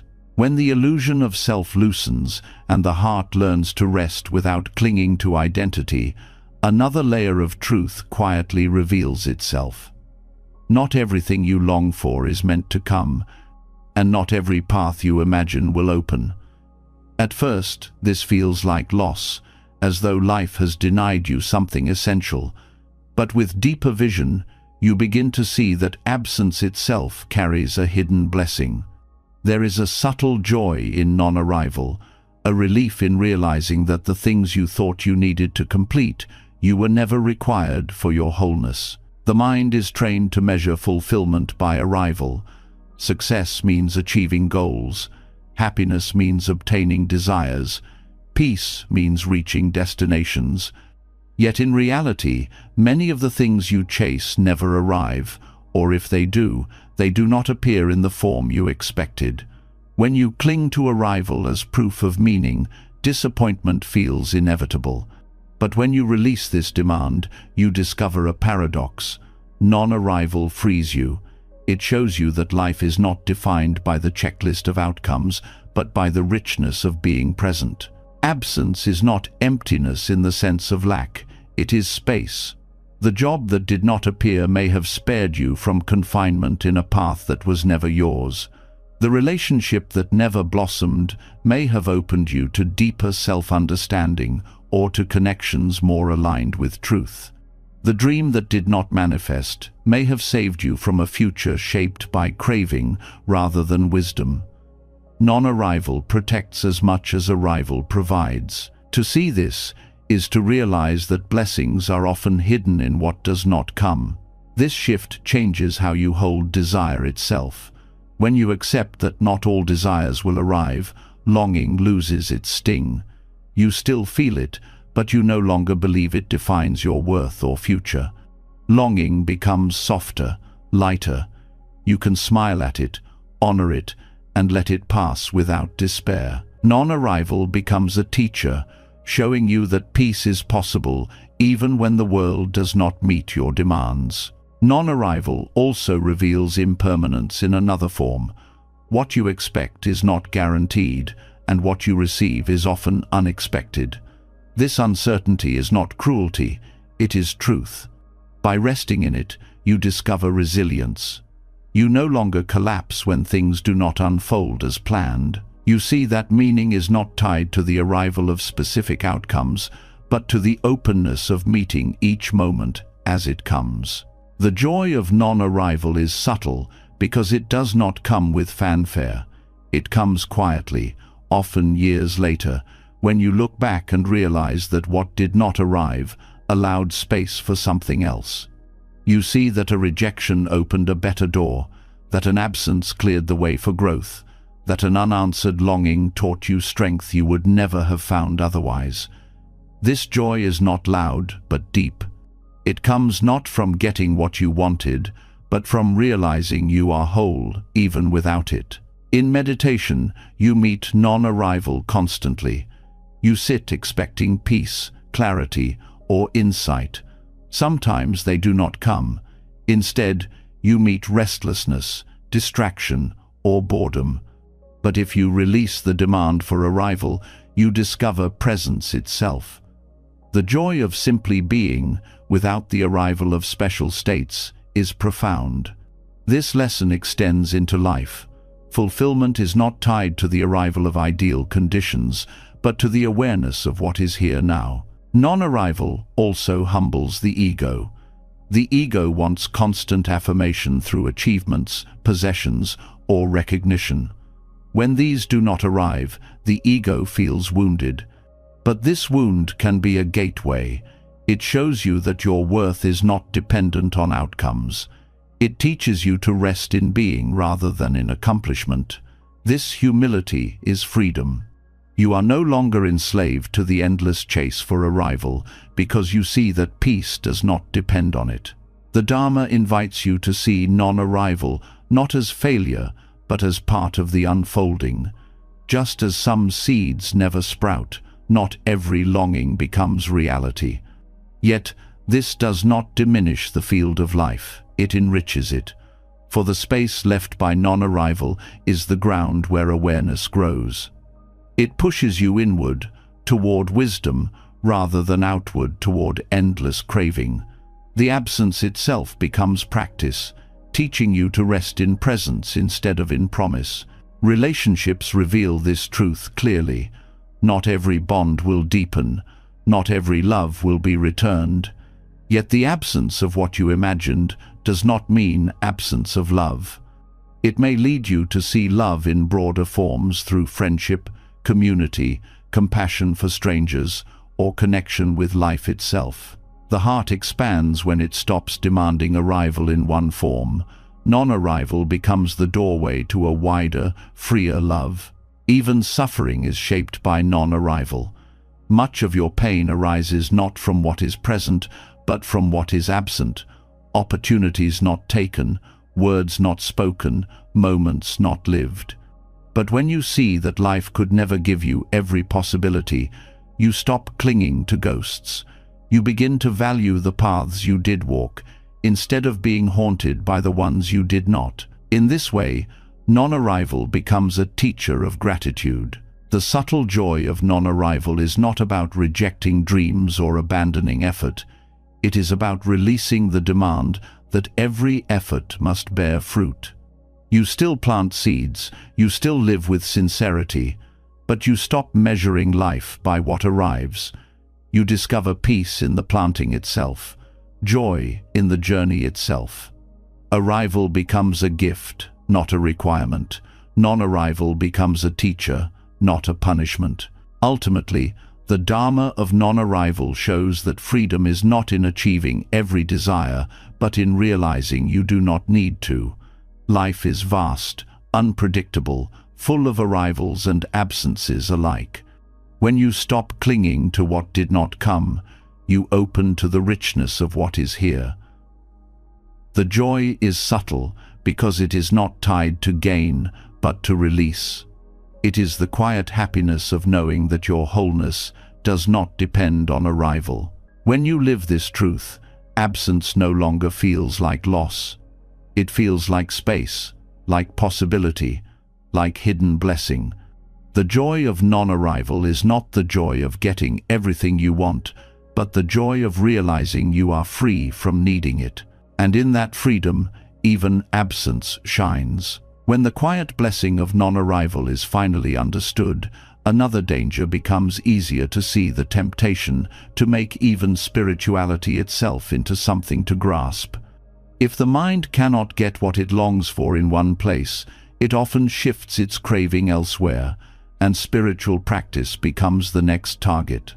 Instead of release, it becomes another possession, another badge of pride, another way to measure worth. This is the subtle trap of spiritual materialism, and it can be more binding than the ordinary attachments you thought you left behind. Detachment is the antidote, for only when you release the urge to own spirituality can you truly live its truth. Spiritual materialism arises whenever practice becomes a tool for ego. You meditate, not for liberation, but to appear calm. You read scriptures, not to deepen wisdom, but to prove superiority. You pursue teachings, not to dissolve self, but to build a stronger one. The craving for identity does not vanish simply because you turn toward the spiritual path. In fact, it can grow more cunning. Instead of craving wealth or recognition, you begin to crave enlightenment as though it were a prize, a possession to display. The Dharma becomes another decoration on the altar of ego. This trap is dangerous because it hides beneath sincerity. You believe you are walking the path of release, but craving still drives you. The mind whispers, "Look how spiritual I am, look how much I have achieved." It compares, competes, and clings, all while pretending to be free. This is why detachment is essential. To detach is to let go even of your image as a seeker, even of your desire to be recognized as awakened. Detachment reminds you that the goal is not to add layers of identity, but to dissolve them. The Buddha himself warned against clinging to practices as possessions. The Dharma is likened to a raft, something to cross the river, not something to carry on your back once you have reached the other side. Yet many hold on to the raft with pride, showing it to others, polishing it endlessly, while never stepping onto the far shore. This is spiritual materialism, turning the means of liberation into another form of bondage. Detachment is the wisdom of letting the raft go when it has served its purpose. One form of spiritual materialism is attachment to teachers and traditions. Respect and devotion are valuable, but when they become rigid identity, they block growth. You cling to being part of a certain lineage, or you compare traditions to prove yours is superior. Instead of releasing ego, you use spirituality to feed it. Detachment does not mean disrespect. It means seeing teachers as guides rather than possessions, traditions as paths rather than trophies.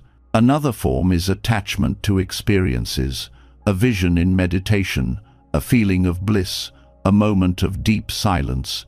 These are natural fruits of practice, but when clung to, they become chains. You measure every meditation against them, chasing the same state as though enlightenment could be bottled. But the Dharma is not about repeating experiences. It is about seeing through illusion. Detachment allows you to appreciate experiences without mistaking them for final truth. Spiritual materialism also shows up in communities. People compete to show who practices more, who knows more, who is closer to enlightenment. The path becomes a ladder rather than a circle of support. But the Dharma is not about being above others. It is about realizing there is no separate self at all. Detachment cuts through competition because it releases the need to measure. True practice is not about ranking, but about freedom. The danger of spiritual materialism is that it blocks compassion. When spirituality becomes possession, others are seen as rivals or as tools for validation. Detachment restores compassion by reminding you that the path is not about building a greater self, but about dissolving self into connection. Compassion flows naturally when you stop using spirituality as a shield of superiority and start living it as a practice of humility. Detachment also dissolves the craving for quick attainment. The ego wants enlightenment now, as another accomplishment. But enlightenment is not an object to grab. It is the dissolution of the one who grabs. To crave enlightenment as a possession is to miss its nature entirely. Detachment protects you from this trap by teaching you to walk the path without obsession for the goal. You practice because practice itself is freedom, not because you want to own liberation. In daily life, detachment as antidote to spiritual materialism means practicing quietly, without display. It means meditating without posting about it, helping others without demanding recognition, studying Dharma without needing to appear wise. It means embodying the teachings in action rather than in identity. The greatest teachers are often those who speak least of themselves because they have no need to advertise what they live. This does not mean you must abandon practice or deny joy in it.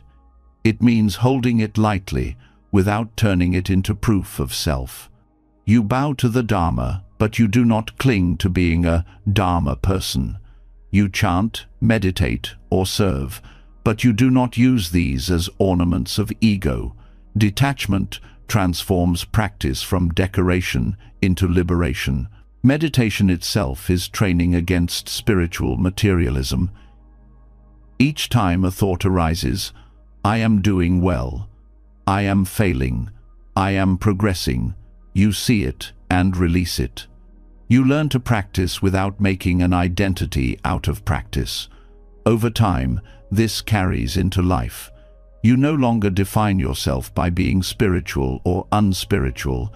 You simply live in alignment with truth, free of labels. The subtle joy of non-arrival taught that peace is not found in everything working out. In the same way, detachment teaches that spirituality is not about adding more to yourself. It is about subtracting the illusions that keep you bound. When you let go of using spirituality as possession, you find that true practice is simple, humble, and free. It does not make you someone greater, it makes you someone lighter. Ultimately, detachment as antidote to spiritual materialism brings you back to the heart of Dharma. The path is not a competition, not a decoration, not a badge of honor. It is the steady letting go of clinging, the gentle release of illusion, the quiet cultivation of compassion. When spirituality is no longer owned, it becomes alive. When it is not possessed, it possesses you in the best sense, filling your life with freedom, clarity, and peace. In this way, detachment protects the purity of practice. It keeps you from turning the medicine into poison, the path into prison, the Dharma into identity. And in that protection, it returns you to what the Buddha intended all along, not to become more, but to become free. After walking through these teachings, one truth echoes above all others. Peace comes not from chasing, forcing, or clinging, but from trusting the natural rhythm of life. Detachment is not coldness, it is freedom. It is the sharp mind that sees through illusions, the steady body that walks with patience, the open heart that loves without owning, and the quiet spirit that rests in timing beyond control. Desire dissolves, waiting ripens, silence heals, and even non-arrival carries hidden blessings. And when control itself is surrendered, what returns is deeper than anything the ego could demand: clarity, compassion, and freedom. So the next time you feel restless about what has not yet come, remember, if it is meant for you, it will arrive when the causes are ready, and if it does not, that too is a gift. Now, I want to hear from you. Which of these lessons touched you the most? Was it the freedom of letting go, the patience of waiting, or the joy of loving without ownership? Share your thoughts in the comments. I'd love to know how these teachings land in your own journey. And if these insights gave you value, make sure you subscribe and hit the bell so you never miss the next teaching. more wisdom is waiting, and together we'll keep walking this path of freedom.